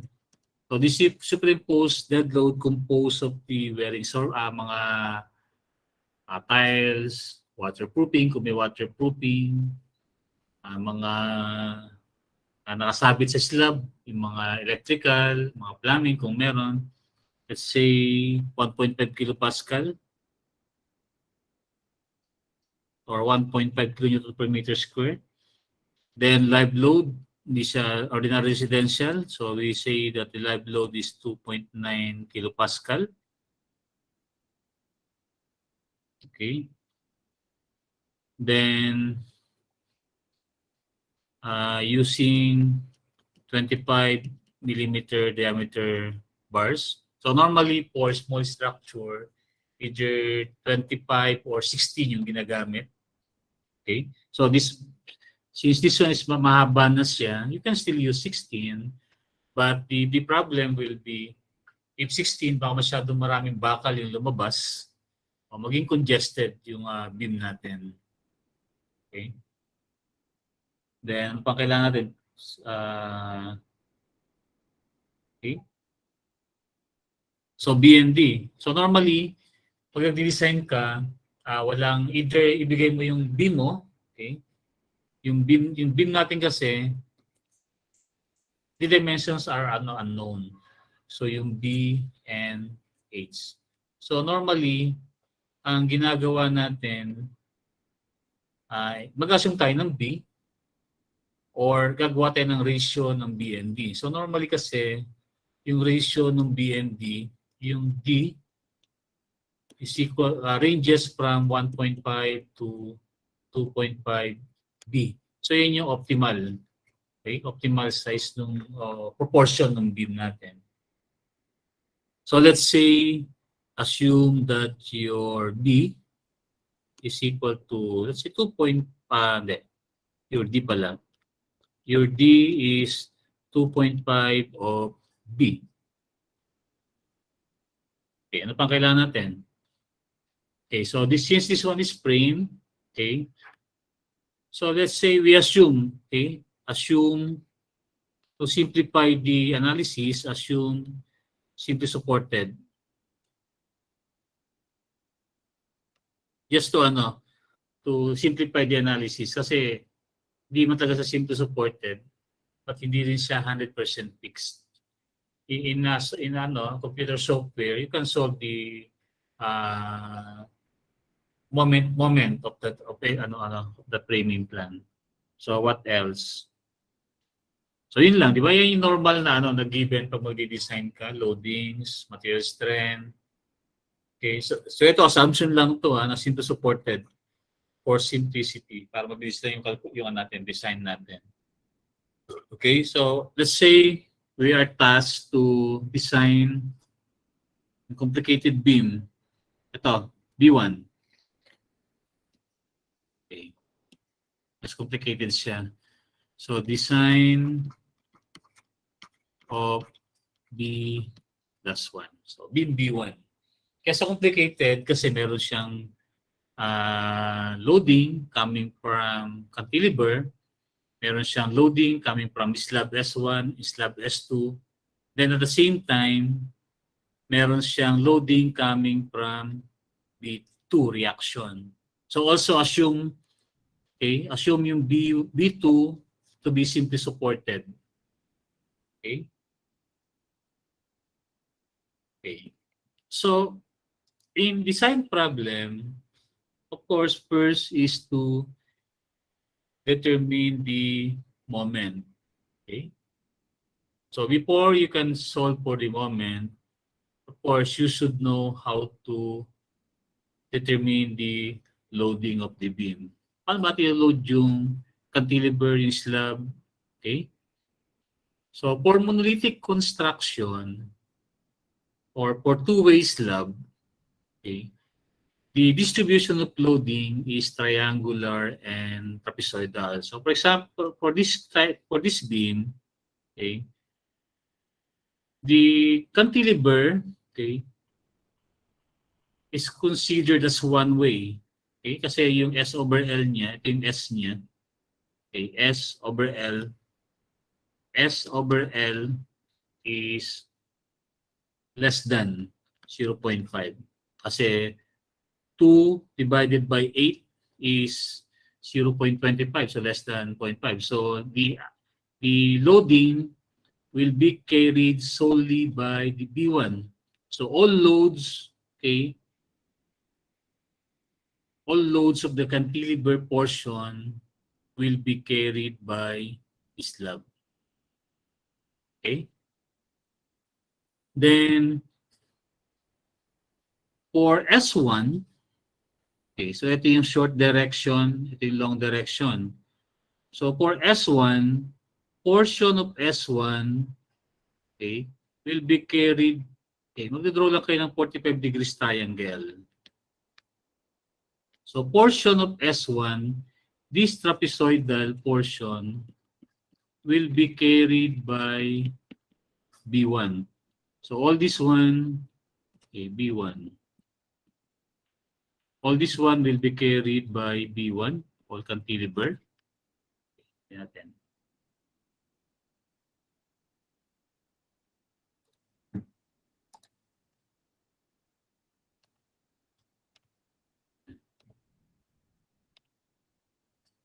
So all this one will be carried by the beam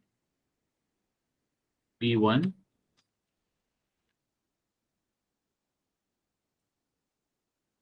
Then portion of S2. So this is the shorter side. So portion of S2.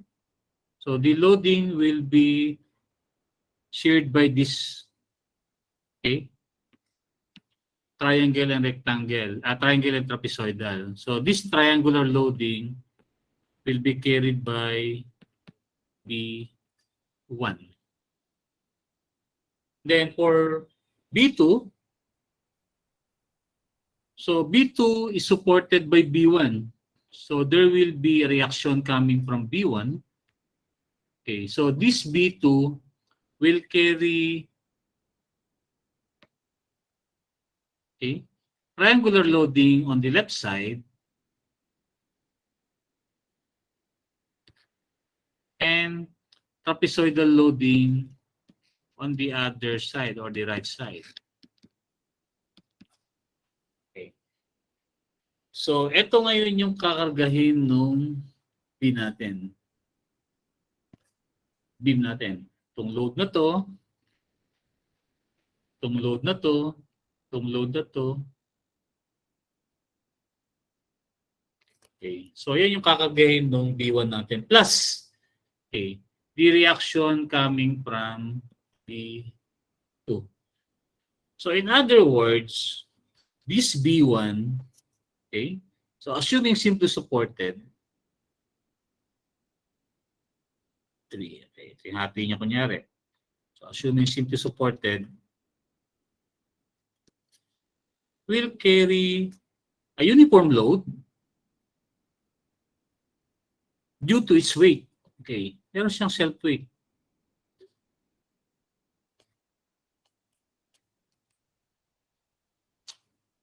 Okay. Unfortunately, in the design, we don't know yet what is the dimension of the beam? Kaya pag nag-design tayo, normally, in my experience, what we are doing is we assume that the weight of the beam is 10 to 20% of the total load, total factor load. So yun yung assumption na ginagamit ko, which this is just an assumption.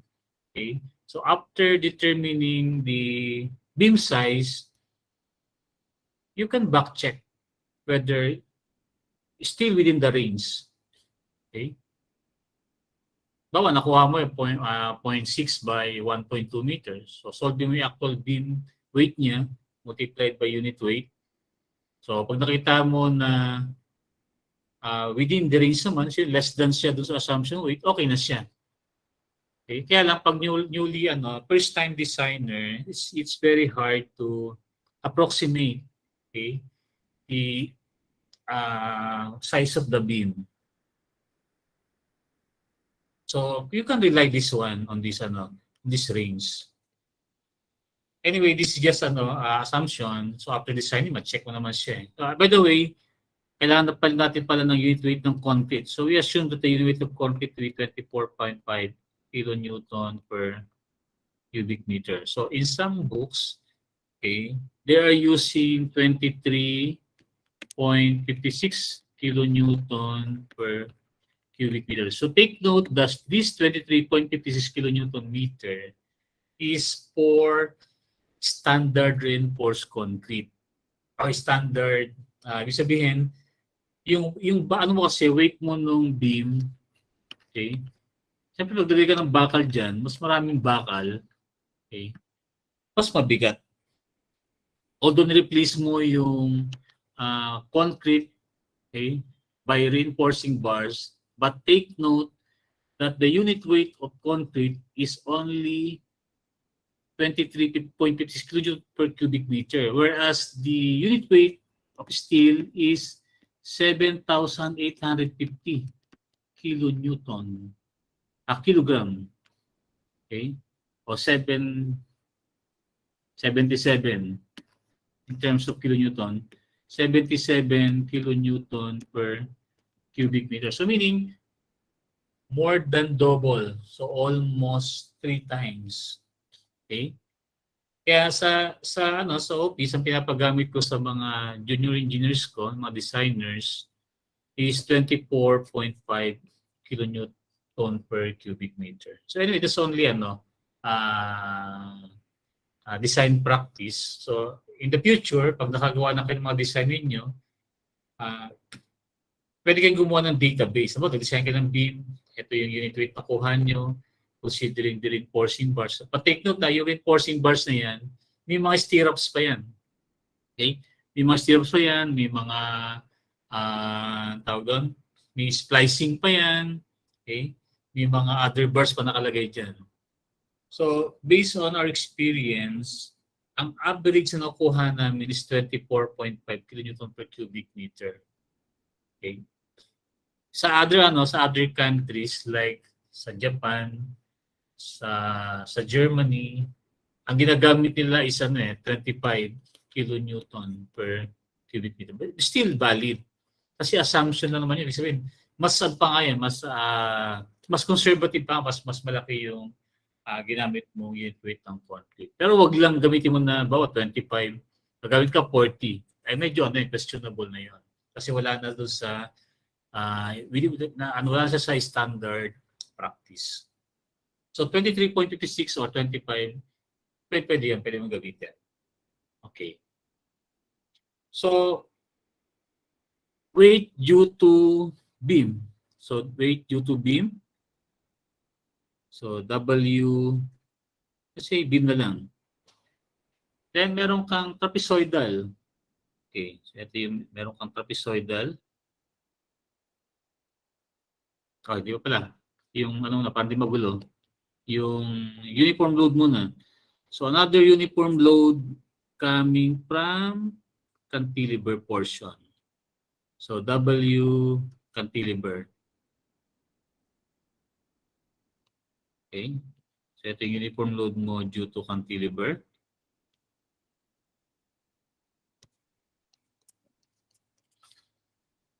Then, load due to S1. So W due to S1. So trapezoidal loading. Ang bihat ito. Okay. Kasi ito.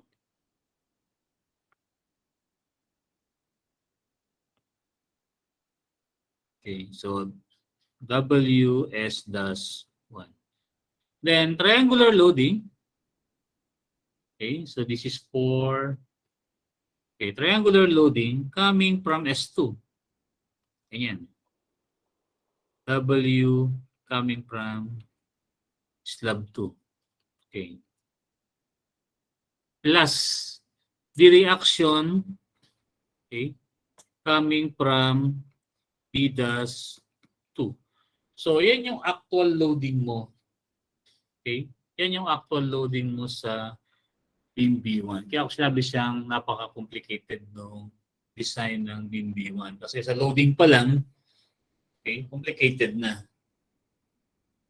So imagine, how will you solve for the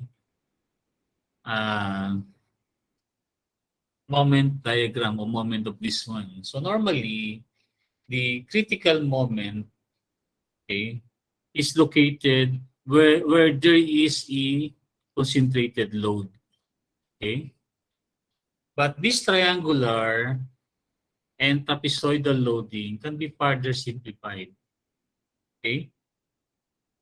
So, ang ginagawa dyan is we are converting this trapezoidal into equivalent uniform. Okay. So, this trapezoidal loading can be converted into equivalent uniform load. Okay? Na ang idea nung dinerive yung equivalent uniform load, yung moment sa midspan, considering this triangular loading is all equal to the moment at the midspan considering the uniform loading. So, ibig sabihin, yung moment due to trapezoidal is equal to the moment due to uniform loading. Due to uniform or rectangular loading. Just to simplify the analysis. So the formula in determining or converting this triangular trapezoidal loading to uniform loading is equal to W is equal to WS over 3 times 3 minus M squared over 2, where M is the ratio of short dimension to the longer dimension. So yung S dito is the short dimension and L is the long dimension. And also for triangular loading, same derivation. So triangular loading with this magnitude is equivalent to rectangular loading with same principle that the moment at the midspan, so M triangle is equal to the moment considering uniform loading or rectangular loading. The equivalent W is equal to WS over 3.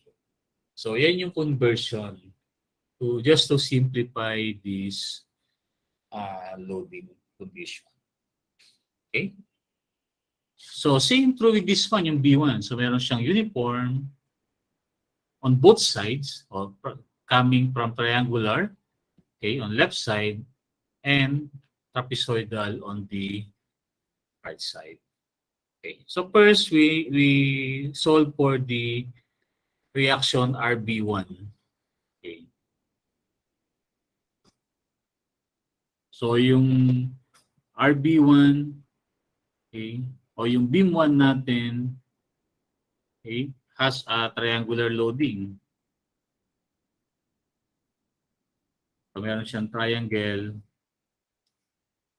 sa left, meron siyang trapezoidal sa right. So ano yung loading natin? Ay ngayon yung ultimate load natin. So WU is equal to 1.2 dead load plus 1.6 live load. So yung dead load natin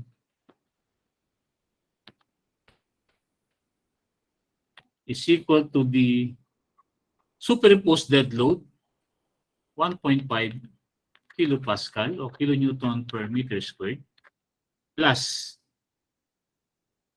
ano pa? Slab weight.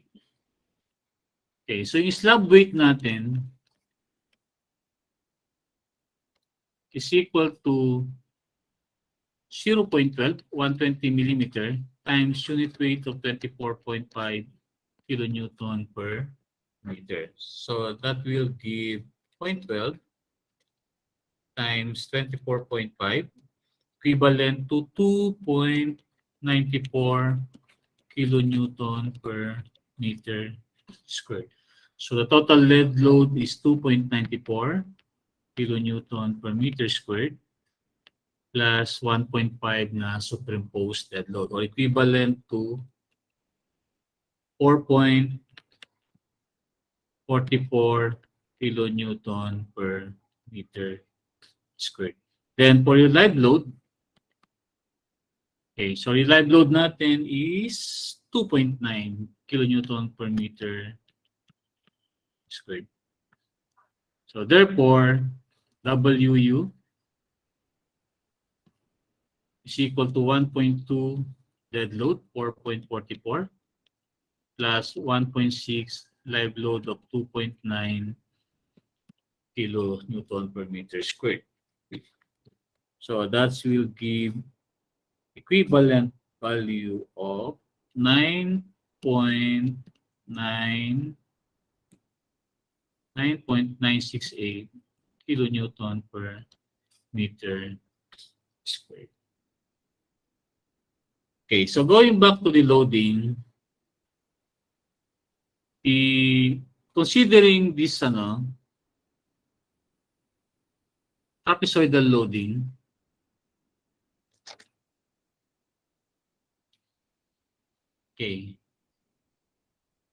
so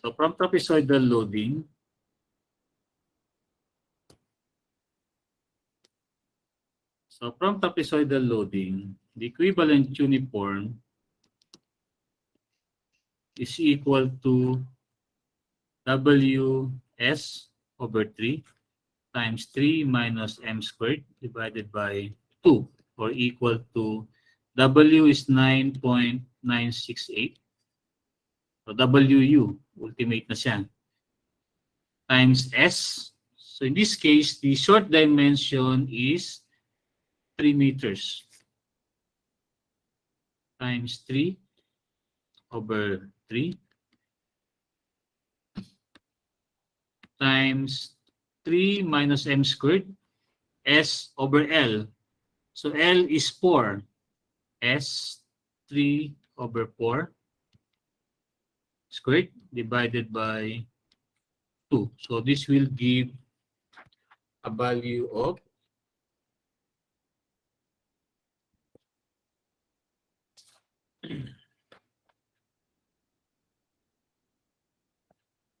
9.968 times 3 over 3 times 3/4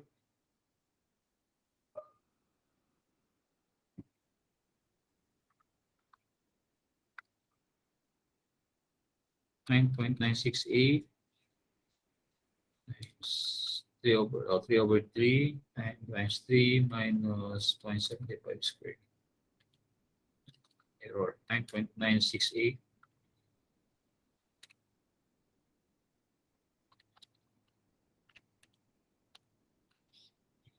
So this will give a value of 12.148 kilonewton per meter. Then for triangular loading, equivalent uniform. Okay, so for triangular loading on the other side, left side, yung S naman natin dito is 4. Yung L natin is 5. So, WS over 3, or just simply 9.968 times S. Ang S natin is 4. Short dimension, 4. 4 over 3, or equivalent to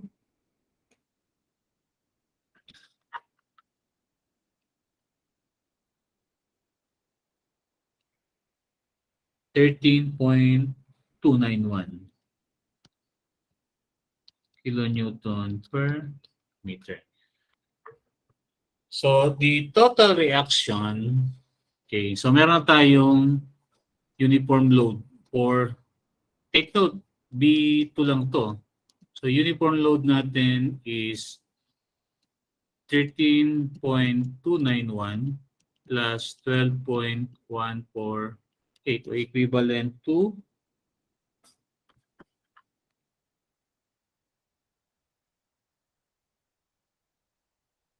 wala. 13.291 plus 12.148.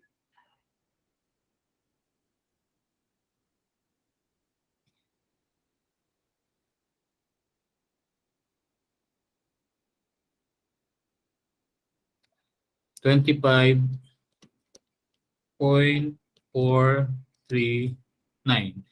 So the reaction, okay, RB2 is equal to 1/2 times 25.439 times L. So yung length nito, ng RB, ang beam 2 natin, is 4 meters times 4. So 0.5 times 25.439 times 4. So 50.878 kilo Newton. Okay. So meron tayong RB2. Okay. So solve natin yung RB2. Next is uniform load coming from cantilever. So the uniform load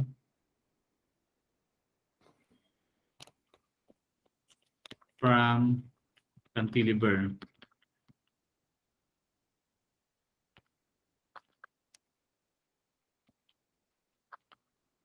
So the uniform load coming from cantilever, okay, is just simply WU times 2. So WU cantilever is equal to 9.968 times 2. So 9.968 times 2. So that's equivalent to 19.936 kilonewton per meter. Okay, so meron tayong loading coming from cantilever. So in WB, we cannot solve until we have dimensions of the beam. So what we can do here is to assume, okay, 10 to 20% of the total loads. Okay, so load coming from uniform load from S-1. So sa S-1, trapezoidal din siya. Okay, di ba? Sa S-1, trapezoidal siya. So convert natin to equivalent uniform. So by the way, you can solve this one, okay, na ganito siya trapezoidal and triangular. Kaya lang medyo mas nakakalito siya. Kaya kinu-convert lang natin na equivalent uniform. Okay. So the equivalent uniform is WS over 3 times 3 minus M squared over 2. is equal to 9.968 times S. Okay, so ang S natin dito is 4. So ito, consider natin. So 4 yung short dimension niya. 4 divided by 3 times 3 minus A. Yung L natin is 5. So 4 over 5 squared over 2.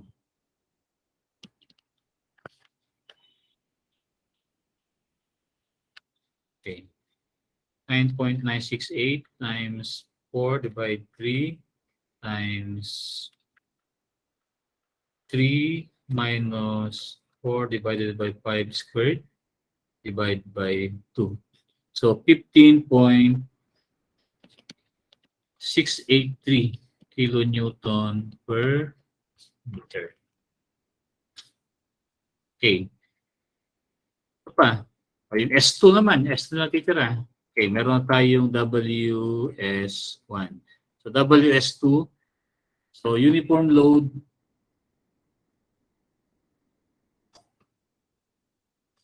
from S-2. So again, triangular loading converted to uniform rectangular. So WS over 3, which is equal to 9.968 times S. So in this case, ang S natin is 3 meter, yung short dimension. So 3 over 3, or just simply 9.968 kilonewton per meter. Okay. So ngayon, meron na tayong load. Next page na lang, next page. O, pwede dito para tipid sa papel. So meron na tayo. Okay. So meron na tayong load.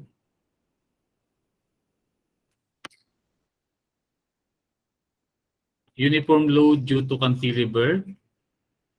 WU cantilever is equal to cantilever is 19.936.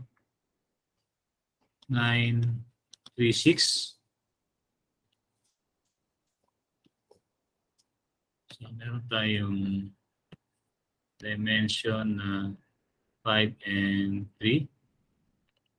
Assuming simple supported. Just to simplify the calculation, then uniform load coming from S1. From S1 is 15 S-1, 15.683. Then another uniform load coming from S2. WU S2 is 9.968. Then reaction coming from RB1, which is equal to 50.878 pa ito. Kalimutan ko na. 0.5 times 25.439 times 4. 878. Okay. 50.878. 50.878 kilo. Okay. So from that, we can now solve for the moment. So the moment is maximum at the location of concentrated load. So the reaction, okay, R, okay, so R left is equal to, okay, so this uniform load, 19.936, 936, okay, times lever arm. So ang lever arm natin is 4 times 4. Ba ito? Centroid niya is 8. Plus this, okay, load, uniform load coming from the S-1. So 15.683. May kulang pala ito. May kulang. Okay, times 8 times 4 plus 15.683 times 5. So distance, so, kasi ginagawa ko, moment ako dun sa right support. So the lever arm is, center of this one is 2.5 plus 3. So 5.5. Okay? Plus this uniform load. So 9.968 times 3 times lever arm of 1.5 plus 50.878 times 3.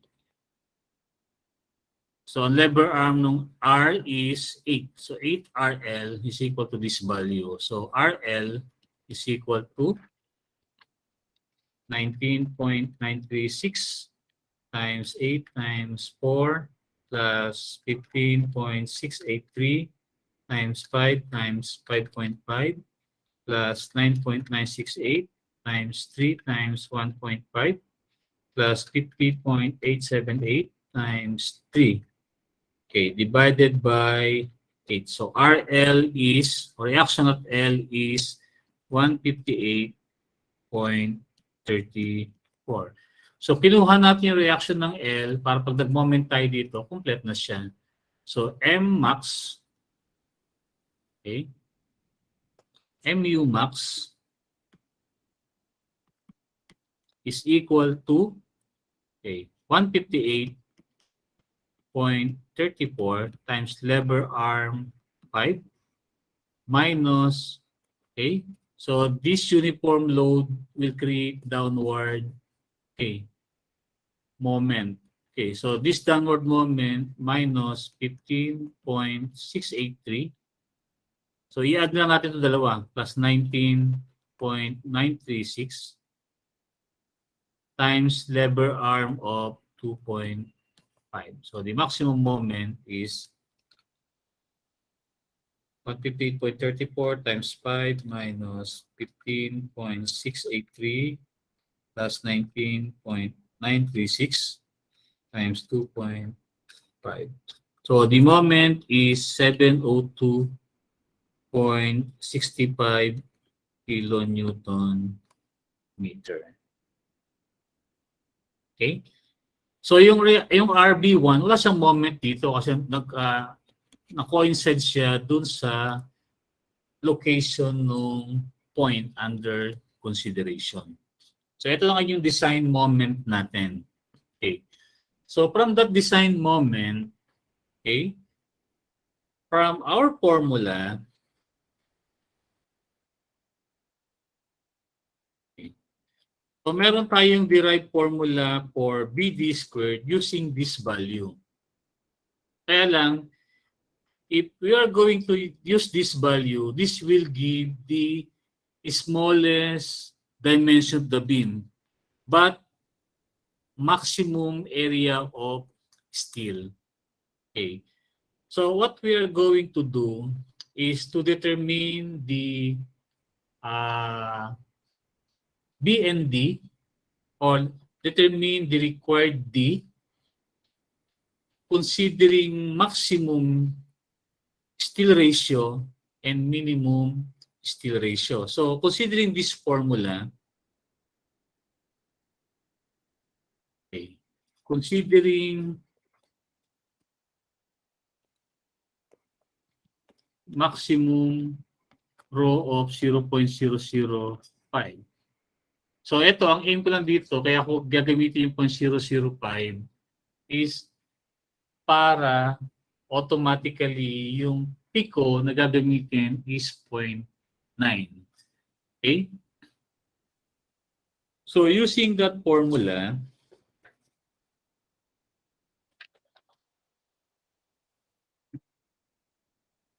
yun. BD squared mu 0.3189. Okay. So BD squared, considering maximum rho, sabihin minimum depth. Kasi beyond this minimum, hindi na siya tension control.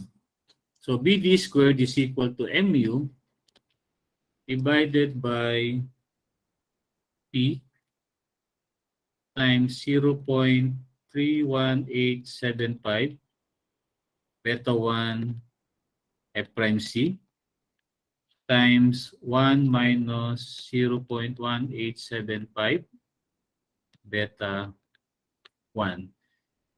So since rho is 0.005, I will assume that P is equal to 0.9. So from our condition, D is equal to 2.5 P. Okay.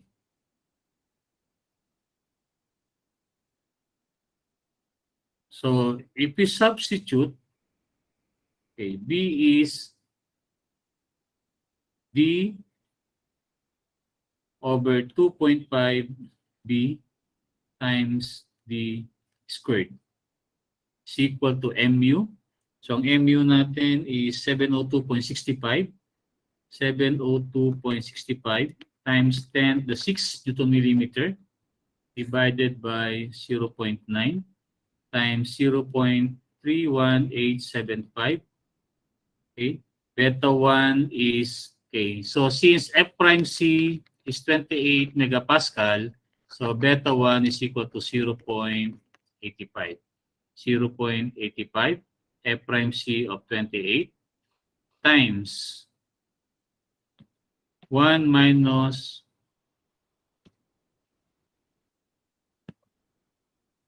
0.1875 times beta 1 of 0.85. So this will give, so magiging cube na yung D natin. Okay, so can you compute the value of D, please? May counter checking.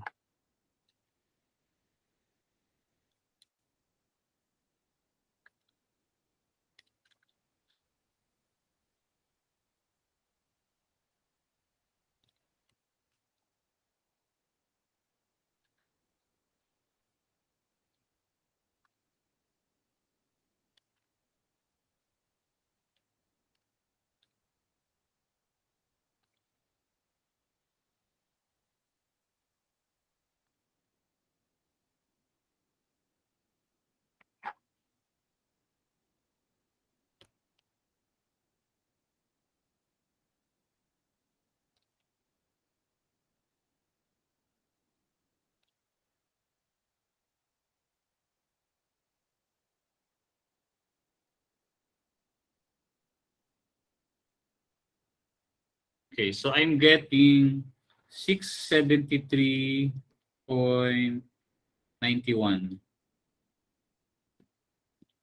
millimeter. Okay. So therefore, ang B is equal to 673.91 divided by 2.5. Oh, this will give a value of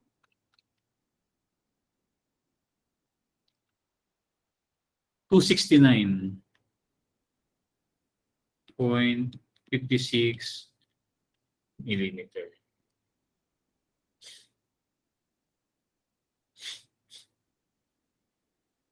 Okay. So from the code requirement, ang minimum B natin for simply supported beam is L over 16. So let's say let's check. Okay. Minimum H L over 16 is equal to, ang length natin is 8,000 divided by 16. So this will give a value of 500 millimeter. Of course, this is, okay, the D, ito D pa lang to, imagine D pa lang yan ha. Yung D natin is the effective depth. So, ibig sabihin, yung H natin is greater than this. So therefore, 500 is less than, okay, the initial value of H. Kasi more than 673. Okay? So how about if we check, okay, considering raw mean. Considering raw mean,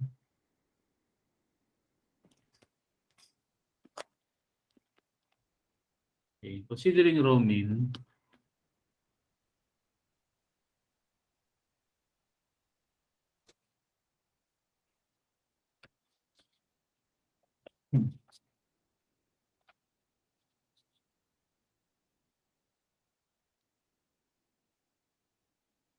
okay. So ang raw mean natin is, raw mean from the code is maximum 1.4 over Fy or 0.25 square root of F prime C over Fy. So 1.4 over 275 is equal to 0.00509.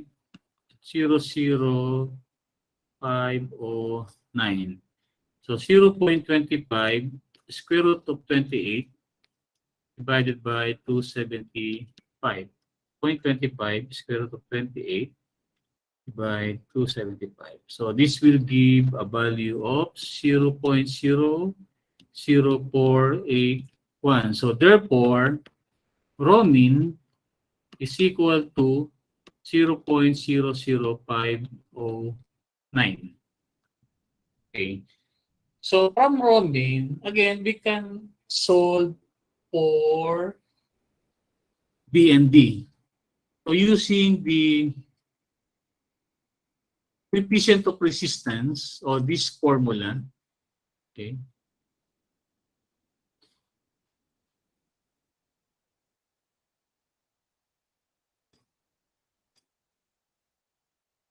so Mn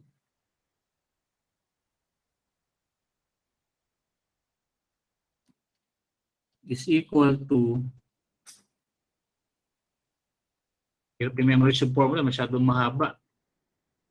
Rho B D squared Fy multiplied by 1 minus 0.59 F rho Fy F prime C. Kailangan meron kang photographic memory. Rho B D squared Fy times 1 minus 0.59 rho Fy over F prime C. So substituting this value of rho mean, okay, so mu, i-equate lang natin, okay, yung BD squared is equal to Mn. So Mn, we know that mu is equal to Pmn. Okay? Or Mn is equal to mu over P.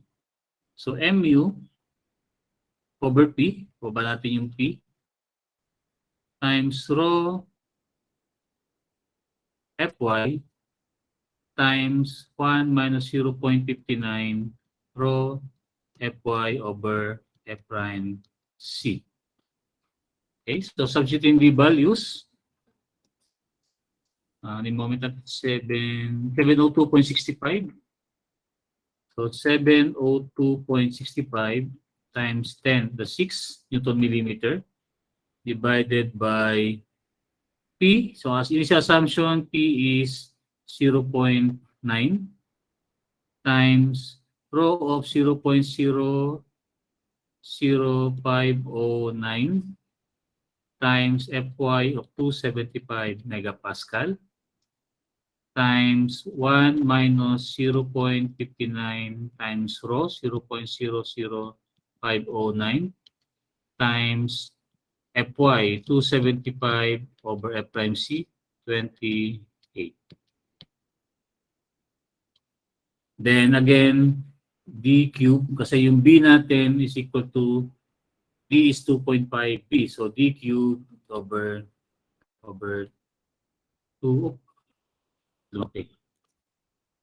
Over nakasya. So iangat ko lang. So D over D cube over 2.5. So can you solve for D? So D is equal to, please solve for the value of D using the minimum row.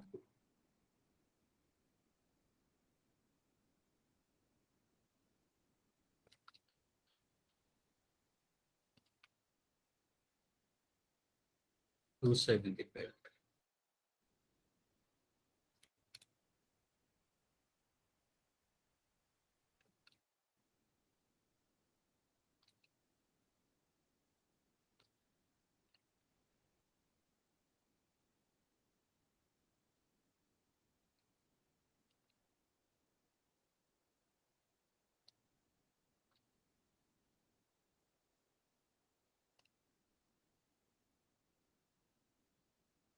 Okay.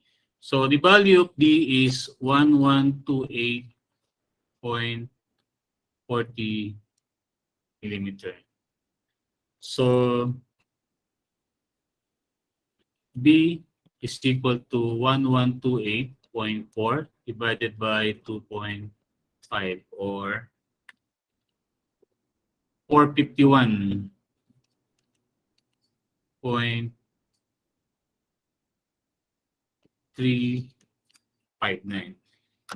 So this value, this dimension of the beam is valid. So either you use this value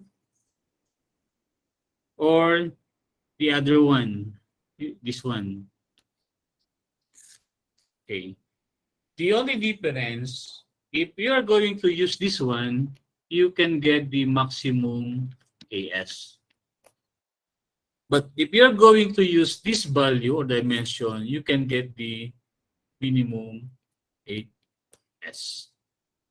Let's say we try to average the 2D. Okay. So, i-average natin. So, kung natin average kunyari, so D average is equal to 1128.4 plus 673.91 divided by 2. 0.4 plus 673.91 divided by 2. So we have D of 901.155 millimeter. So ang B natin, okay, so 901.55. Okay. So pwede mong gamitin in between. Huwag ka lang masyadong lalagpas dito kasi pag lumagpas malaking dimension mo dito, in the later part, makuha mong AS is yung raw mean, less than raw mean. Pag ginamit mo naman to, mas maliit ang ginamit mo dito, ang makuha mong AS is more than the raw max of 0.005 na yung P mo, hindi na siya 0.9. Okay? But in some other cases, sometimes the architect decides, or the owner or the architect decides for the width of the beam. Kasi minsan gusto niya, gusto ganito lang yung beam ko. Hindi masyadong malaki yung width niya. Or sometimes there are architects also and owners na gusto nila hindi nakikita yung beam. So pinaplas lang kadalasan sa kung ano yung size ng CHB. So if that will be the case, ipipix mo yung dimension mo ng B. Then, ang kukunin mo lang whatever is the value of D. Okay. So let's say I'm using the average. So the total height H is equal to D plus concrete cover. Okay, so di ba yung beam natin? Okay. Meron tayong stirrups. So let's say for example, this stirrups is 12 millimeter. So Elsman yun ano eh. Yun ang average na ginagamit, 12 millimeter diameter stirrups. Then the concrete cover, CC, is 40 millimeter. Okay? For, let's say for example, this one beam is not exposed to weather. So H is D. Okay? Ito yung D natin. Ito yung H natin. The total height of the beam. So ang H natin is D plus CC, concrete cover, plus diameter of stirrups, okay, plus 1/2 diameter of bar, or H is equal to 901.155 plus concrete cover 40 plus diameter of stirrups 12 plus 1/2 diameter of bar. So we assume in the problem that the diameter of bar is 25 millimeter. Okay, so this will give a value of 901.155 plus 40 plus 12 plus 0.5, 1/2 of 25. So this will give a value of 965.66 millimeter. Of course, hindi man tayo mag-specify sa design natin o sa plano natin na H is 965. So we are going to round this up to the nearest 25 millimeter.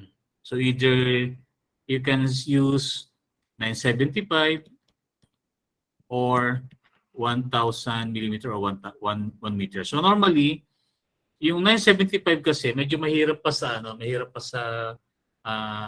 paggawa ng forma. So the best is either by 50 millimeter. So let's say we are going to use H is 1 meter. Okay, so from this we can solve the actual D. So the actual D ngayon is based on supplied H. So the actual D actual is now equal to H, okay? The height, total height, which is equal to 1,000 millimeter minus the concrete cover of 40 millimeter minus the stirrups of 12 minus 1/2 of bar diameter. So the actual is now 1,000 minus 40 minus 12 minus 0.5 of 25. So 935.5 millimeter. So therefore, dimension B is 935.5 divided by 2.5 as per required by the problem. So divide 2.5. So this will give a value of 374.20 meters. So say use B is equal to 400 millimeter. So the dimension of the beam is 400 millimeter. Okay? So by the way, hindi pa natin sinama dito yung weight ng beam. Okay? So sa computation natin ng reinforcement, i-add natin yung weight ng beam. Okay? So sabi nga kanina, pwede mong i-assume dito, okay? Pwede mong i-assume dito na yung weight ng beam natin 10 to 20% nung total load. Okay, so ngayon sa pagkuha ng area ng bakal, doon ko na nga ilalagay yung area o yung weight ng beam. So ang final design natin ng beam is 400 B times 1 meter or 1,000 millimeter height. So the weight of beam to be added is equal to 0.4 times 1 meter times 24.5, okay, okay, times the factor for dead load is 1.2. So the additional weight of beam is 0.4 times 1 times 24.5 times 1.2 factor 11.76 kilonewton per meter. So the moment, okay, mu due to beam is equal to 11.76 times, so since we assume a simply supported, L squared over 8 or 94.08 kilonewton meter. So the total moment mu, okay, mu including all other loads is equal to 702.65 plus 94.08. Okay, thus will give a total of 796.73 kilonewton meter. So anong percentage ba nung weight? Yung total load. So 94.08 divided by 702.65. This will give divide 702.65. So this will give a value of 13.4%. So still valid. Okay, pag nag-assume tayo doon kanina, dito nag-assume tayo na between 10 to 20%, still valid kasi ito 13% lang. So valid pa yung 10% to 20% na assumption natin. Okay? Ang disadvantage lang, pag sumobrang late ka, kukulangin ka, babalik ka sa calculation. Pag sumobrang laki ka naman, conservative siya, pero sobrang design naman. Okay? Kaya dito ginawa ko, bandang huli ko siya nilagay sa pagkuha nung AS. Okay. So from that, okay, we have already the value of the beam dimension. So next is to solve for AS. So in solving for AS, okay, using the derived formula, okay, this one, we can use this one. Okay, so take note nyo to para in any design problem in the future, meron kayo niyan. Okay, mas mabilis. Pwede nyo siya program sa calculator o doon sa Excel, ano nyo, kaya sa MATCAD, makukuha nyo na agad yung AS. Okay. So AS, using the derived equation, 1.53 F prime C Fy BD squared minus square root of 1.53 F prime C Fy BD squared square root minus 6.12 mu, okay, F prime C Fy squared B divided by 1.8 Fy squared. So substituting the value of B and D, okay, so yung B natin is 400 millimeter. Ang D natin is 935.5. F prime C 28. Fy 275 megapascal. Ano pa? So mu is 796.73 kilonewton meter. O pag kinamit sa equation na to, i-convert nyo lang siya into equivalent Newton millimeter. So from that, okay, substituting the value to this equation, AS will give, okay, so AS, so please compute para may ma-counter check nyo kung tama yung ginawa ko. So 1.53 times F prime C of 28 times Fy 275. So kinukuha ko muna ito. Times B of 400 times D of 935.5 squared. Tama ba? 1.53. So please compute to counter check.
So I'm getting 3678 point.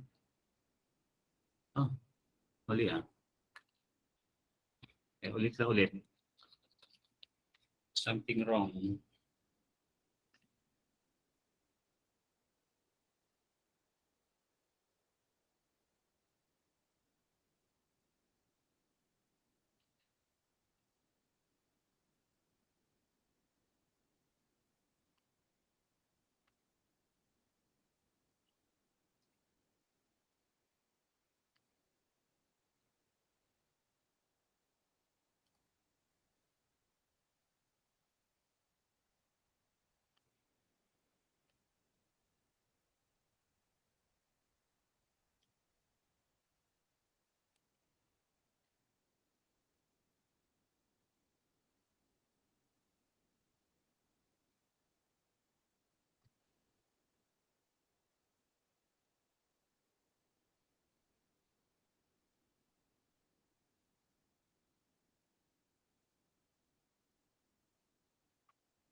Okay, ano yung nakuha yung number?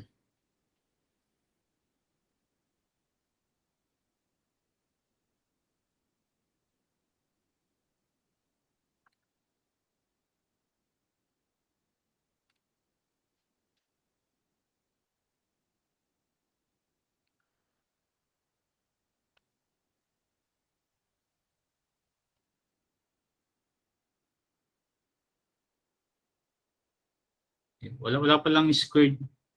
Parang laki nakuha kong number. Mali yata yung formula. BD lang pala. Okay, BD. Okay. Wala pa lang squared to. Yung D.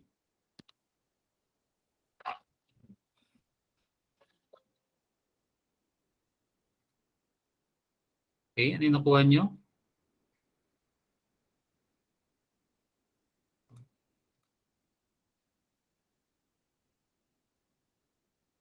Okay, tama. Mali yung mali yung formula. Kaya nag-negative kahit sa akin.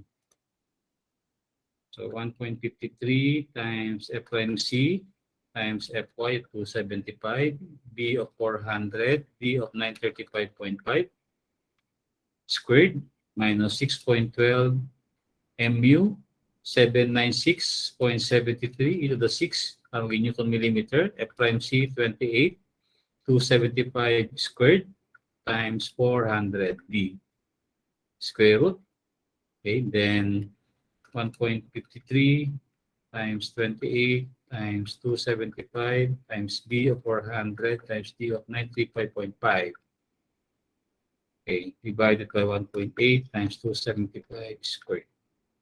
So I'm getting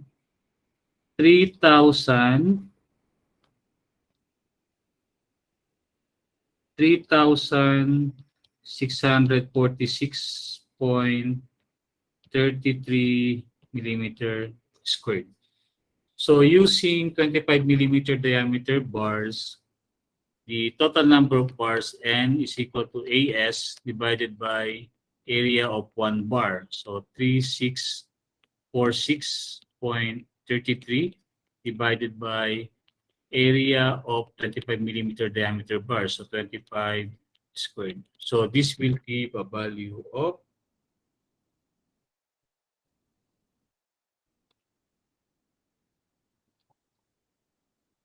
7.43. So say use 8 diameter 25 millimeter. Okay. So meron na tayong bakal. So next is kakasya ba yung bakal dun sa B? Okay. So what will be the possible arrangement? So meron tayong 8 bakal. So the possible arrangement will be, it can be like this one.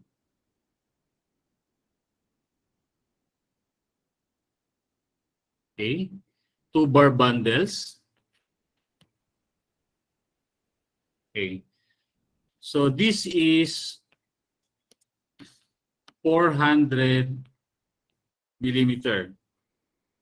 Okay. So kaya ako sa pinipilit na 2 bar bundle para ma-maintain natin yung effective depth na assume natin na 935.5 millimeter. So this value, okay. So yan yung meron tayong concrete cover 40 plus diameter of stirrups 12.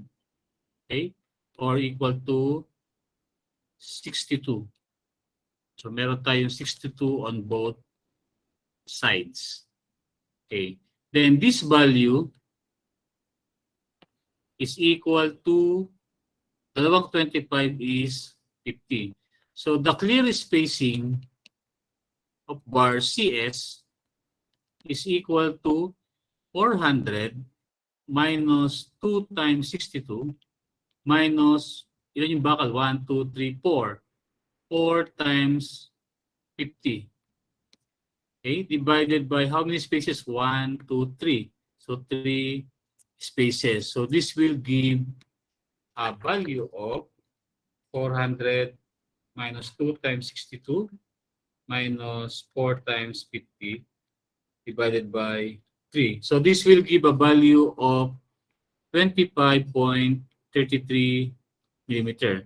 So this is less than 25 millimeter, less than diameter of bar, which is equal to 25 millimeter, less than 4/3 of aggregate. So let's say, for example, we are using 3/4 or 20 millimeter diameter aggregate. So 4 divided 3 times 20 is 26.33. So hindi na siya less than. Meron siyang, mas malaki na siya dun sa 4/3. Okay? So para ma-satisfy natin yung requirement ng 4/3, either gumamit tayo mas maliit na gravel o let's say sa PP gravel, mga 16 mm diameter, okay, para kumasa yung 4 bar bundle. Kaya lang, pag ginamit mo yung ganon, medyo mahirap siya kasi ang kadalasan na available na ready mix is 3/4. Pwede ka mag-specify na smaller than 3/4 pero mas mahal na siya. Tapos, yung supply kakaonte. Okay? So, what we need is to rearrange the bars. So, how about if we rearrange 2 bar bundle like this way? Okay? Kasi meron ka namang stirrups. Okay? Then another bar like this one. Another bar like this one. And then the other side, on the other side, gawin natin ganito. Okay. So, wala pa rin yan. 2, 4, 6, 8. Ito yung beam natin. So, this is total of 62. Okay? This is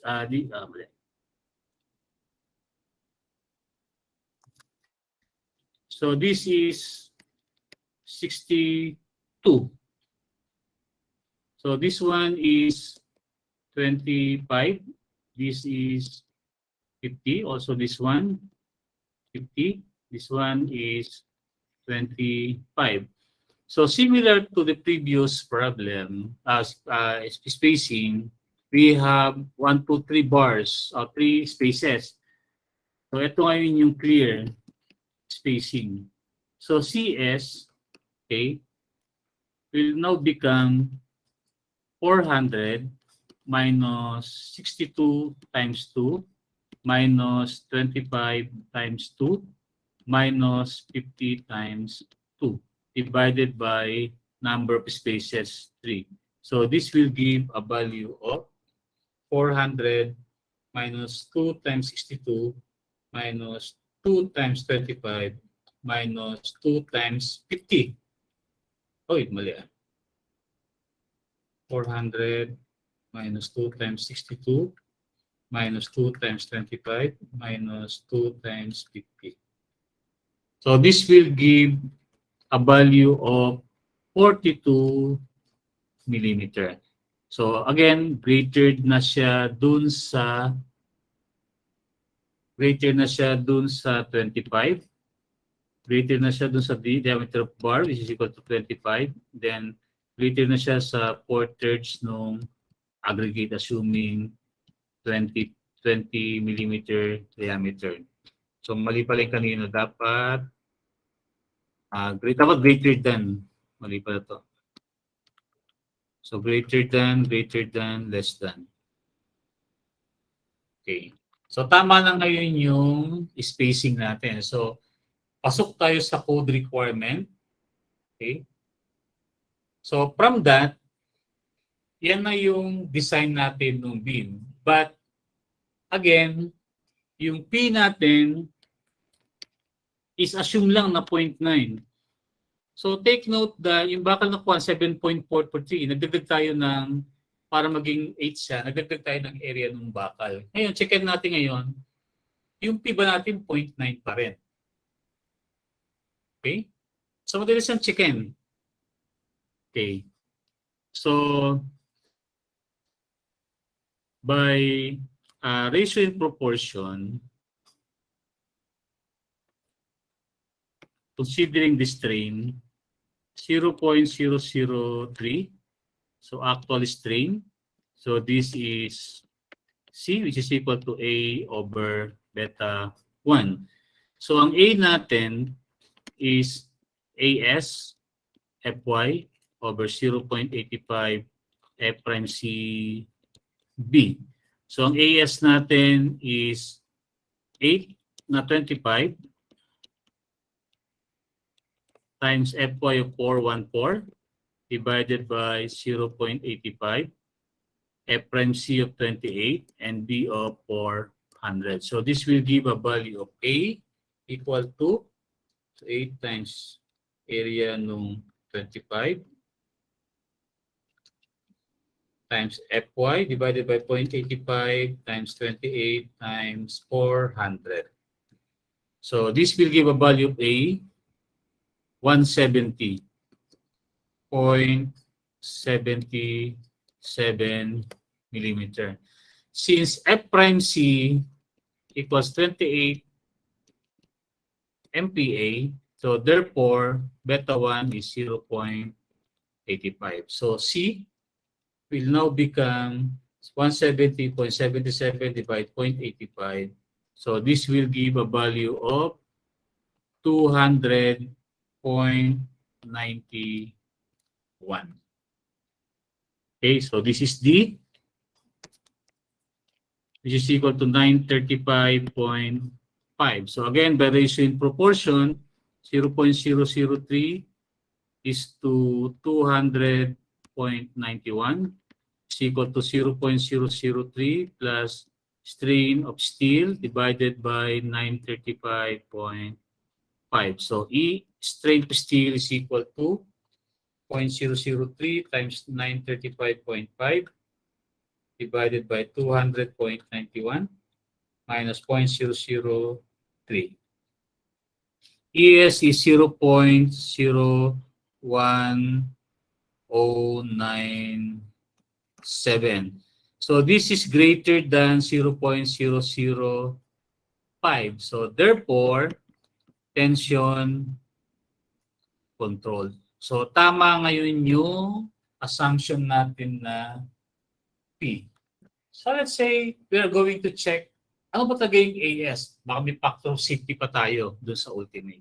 So MN, okay, PMN is equal to AS FY times D minus A over 2. So PMN, okay, AS 8 area nung 825 squared times D 935.5 minus A. So A is 170.77 divided by 2. So PMN, okay, P. So times unang P. Dapat sa unahan. Okay. 0.9 times, okay.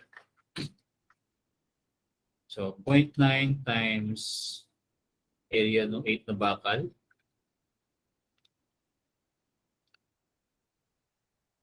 times 414. So nawala yung 414. FY times 414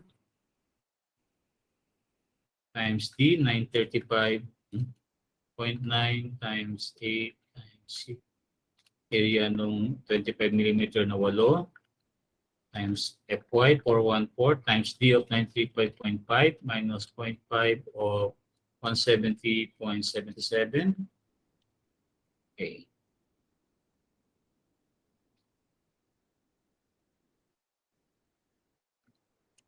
So 8 times 6 divided by 4 times 25 squared times 414 times 935.5 minus 0.5 times 170.77 times 0.9. So nominal moment or PMN is 1243.86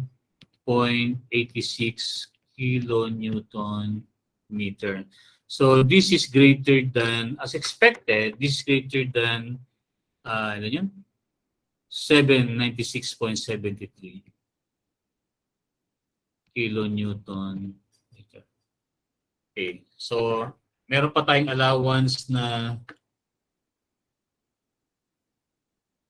1243.86 divided by 796.77. Okay, paki-check niyo lang kung tama itong kung tama yung MN, PMN, yung AS. Okay, mali pala. Hindi siya 414, it should be 275 only yung AS, yung FY natin. 275. So this should be, okay. So 0.9 times 8 times 6 divide 4 times 25 squared times 275. So grade 40 lang pala yung bakal natin. Minus 935.5 minus 0.5 times 170.77. Okay. This will give a value of 826.25 kilonewton meter. So meron pa siyang factor na 77. 3%. Okay, meron pa siyang factor na 3%. So yung capacity demand ratio niya, is 1.04. Okay. So ibig sabihin meron pa siyang 4% na allowance. Bakit nagkaroon ng 4% na allowance? Kasi dun sa rounding off ng number of bars, hindi ka pwedeng gumamit ng 7.40 na bakal. Kaya round off po siya into number of bars, whole number. Okay? So, yan yung design. Kung makita nyo, napakahaba ng design. Okay? Ang isang mahaba pa dito, halimbawa, yung P na nakuha natin dito, okay, hindi siya tension control, naging compression control ka pa, o naging tawag doon, transition zone ka. So, babalikan mo lahat yon. Okay? Pwedeng kulangin yung MN mo. So, imagine, bawa nakuha nating P is point, point, ano lang, point 8 na lang. So, pag 0.8 nakuha nating P, imagine, magiging 826.25 times 0.9 times 0.8 divide 0.9. Okay. So pag ang P natin, halimbawa nakuha natin P, example lang ang pinakuha natin is 0.8. Magiging PMN natin is 734.44, which is already less than, okay, MU. Okay, so yun yung effect ng habang lumiliit yung value mo ng P. Kaya yung derive kong formula, I think that's better kaysa balik tayo ng balik. At least meron ka ng minimum saka maximum row. So yung madidesign mo between maximum row based on 0.005 and minimum row based on requirement ng code. Okay? So that's all for the USD.